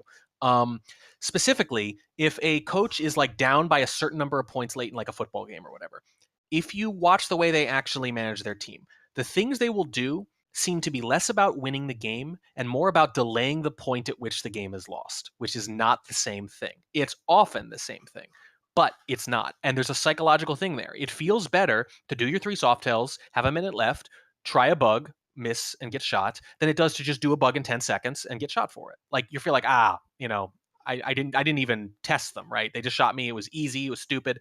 You feel like those missions, the partial progress, are worth something, even though they're literally not, even though the shot wipes out all your progress. And the funny thing is, on one hand, what you're saying, it sounds really irrational, right? Like a loss is a loss. And there's a degree to which that psychological aspect is definitely crap and you need to ignore it and just focus on winning the game. But there is one little exception, and that is the mental stamina aspect. If you make them play the whole game and watch for everything and know that the pivotal moment could come at the end, that's going to put a strain on a sniper, especially one who relies on memory or camping or anything that requires a lot of precision, a strain on them that a 10-second time of chaos bug game is just not going to do. That's a relief for them. So I'm actually not sure what side I come down on. On one hand, it's clearly psychologically irrational to think of those missions as being valuable when you still lose. On the other hand, I think they could pay off later in long matches. Yeah, and I would say that something about Spyper, and this is not something that I'm necessarily sure is true. Lack of confidence seems to be more important than presence of confidence. Like if I'm feeling really good about my play, I don't play. The marginal difference between my normal play isn't going to be that much better than the marginal difference where if I feel really bad, how much worse I play if I feel like I'm doing poorly. I feel like I'm phrasing that badly, but yeah, take another crack at it. I want to understand this for sure. I play the difference between my play when I feel good and feel confident is smaller than if I feel bad and doing poorly. So if I'm playing, if I could play 5 games, if I could play 10 games at just like neutral confidence, or 5 games at really not confident and 5 games extremely confident, I would take the 10 games at neutral confidence, because feeling bad about it affects me more negatively than feeling good about it affects me positively. Right. And that's like a general psychological principle, is that people fear loss more than they value gain. They remember losses more. One loss can wipe out 10 wins, all that stuff. I joke with Drawn that we'll play like a balcony set and I'll win the first 9 games. And then the 10th one, he'll beat me with a time ad and a bug. And I feel like I've lost the set. Because he just whooped me in such a weird way. And just because the process of losing, and not just being beat, but losing, like you beat yourself maybe even, that feels worse than winning feels good almost every time. Yeah. And there's actually a strategic aspect to it. It's not just psychological. So I talk a lot about playing a marginal game, and that kind of fits with the 3 missions and then take your risk kind of school of thought. You obviously can't do that every time. Like I force myself to mix it up because obviously you can't be that predictable. But it's okay to have like a general leaning, and I think that's valuable because here's another thing. It's not just about mental taxation on the sniper. While you're doing your 3 missions, AIs are doing a bunch of crap. Sometimes they're just going to do stuff and get shot just because the game didn't end early. If you bug in a time of chaos, get caught, you never know what the AIs were going to do. You never know if they were going to give the sniper a really difficult decision and they were going to shoot a civ. So just by letting the game play out more and using more of your clock, you create more civ shot opportunities than you would have otherwise. And by drawing the game out, you get to see more. You get to see more about what the sniper reacts to, and you give the party more opportunities to help you. So I think there is, if all else is equal, which it isn't, but if it were, longer games better for the spy. Yeah. So I actually do think there is something to drawing those games out with soft tells sometimes. Yeah, but I guess the main thing I'll try to draw is I think we value that one more, where too much relative to the getting it under the radar and just losing. But you're absolutely right, because that's the sort of intuitive thing you feel is like, well, if you got shot early, then you miss out on the times where NAI does something crazy and gets themselves killed, and you get bailed out by something. Yeah, The other it thing just happens. The other thing that happens is sometimes we'll see quote unquote like really boring high level plays where it's like there'll be a bunch of sniper sniper wins in high level play that just end really quickly, but their presence means they're playing at a high level because they're trying to do those yes. hardtails early, where you might imagine that the highest level game, sort of like if it was a true fighting game, which actually now the thing is I don't actually know, but when I imagine a fighting game at a high level, I don't imagine many like stomp matches. But now that I think about it, that's not true, so that's not a good analogy. I'll go back to no, football. But I know what you mean, because like the high level is I'm going to bet my game on this because they might not be expecting it, and I'm also not going to fall into a pattern. So the fact that they do something kind of crazy like that or strange like that, rather than play the same slow, drawn-out game every time, that itself means they're playing at a high level, because how you play at a high level over a match or even a career is not the same thing as playing at a high level in one game for the whole thing. Right. And I guess because also the way that almost all sports work, their comebacks have to be incremental, not all at once. It's not like in a baseball game you're down by 10 runs, but if you're able to, take the umpire's mask without them noticing, you win the game automatically. It doesn't have those sort of like gambity things where we feel like when you're behind and you lose badly, it's because you were behind significantly the entire time and it's a long drawn out thing, rather than something that can come together into a win all at once. Yes. Yeah, no, you're right. It's like a steady thing usually. You want to try to come back all at once psychologically, but that's not really how it's done. It's usually steady progress. All right. This was awesome. I don't think anything else really to say. This went pretty well. I also liked the format, even though, as we mentioned, the beginning matches were annoyingly good. Yes, this is a really good idea, but the beginning matches were too good. I will endeavor to find worse games for us to cast next time at the lower levels. And I do like the idea. I hope you guys do too. Hit us up on Discord or in chat here even, or on the VOD later, and let us know if you want to see more like this, or specifically, I think I'm pretty enamored with the idea of let's pick a venue and go through each division in that venue. I think that's really smart, and especially if we could find people that we know specialize in, so we can kind of like think about the thought process they have in the map in particular, because I think that's great, and not only great, useful for competitive. Like selfishly, I want to do it so that I can get better at the game. Yeah, so already I think platinum opponents, whichever venue we do this on next, that's the one he's worried about. Just heads up. yeah, it's like we need. Oh, I mean, basically, we should probably do it. Well, I guess we can't even do aquarium yet, because it's not in there. I don't yet, know. I don't it's know. A little funky. I think we should let the next half of the SAL season sort of figure that out for us and do it in the off season. Yeah. All right. Well, thank you very much for joining us. I am Slappy. This is Warning Trek. You can find more information on Spy Party Fans on Twitter.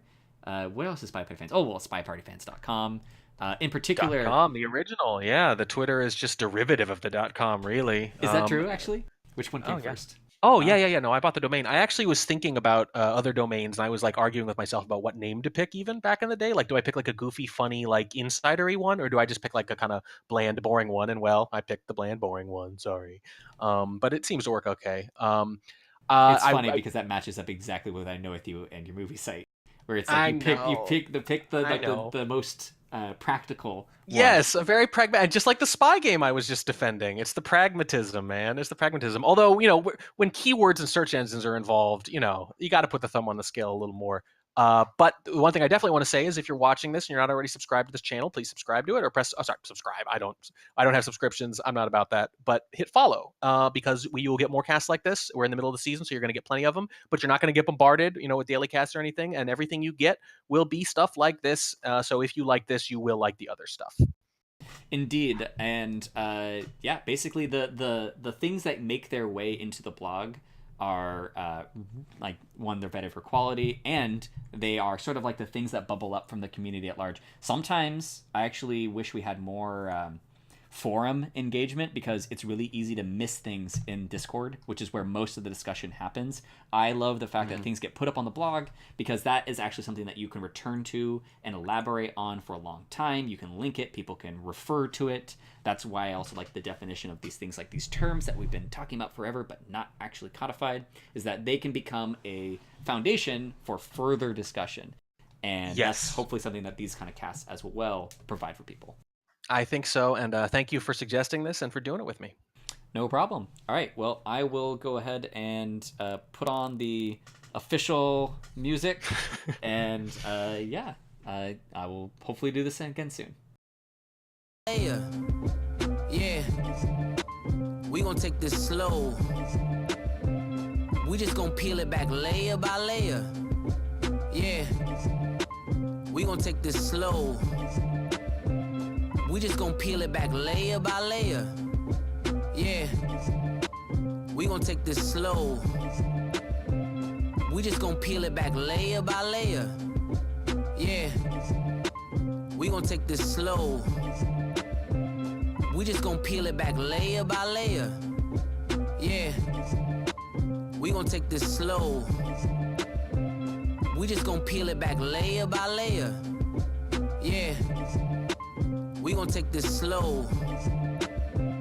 We just gonna peel it back layer by layer. Yeah. We gonna take this slow. We just gonna peel it back layer.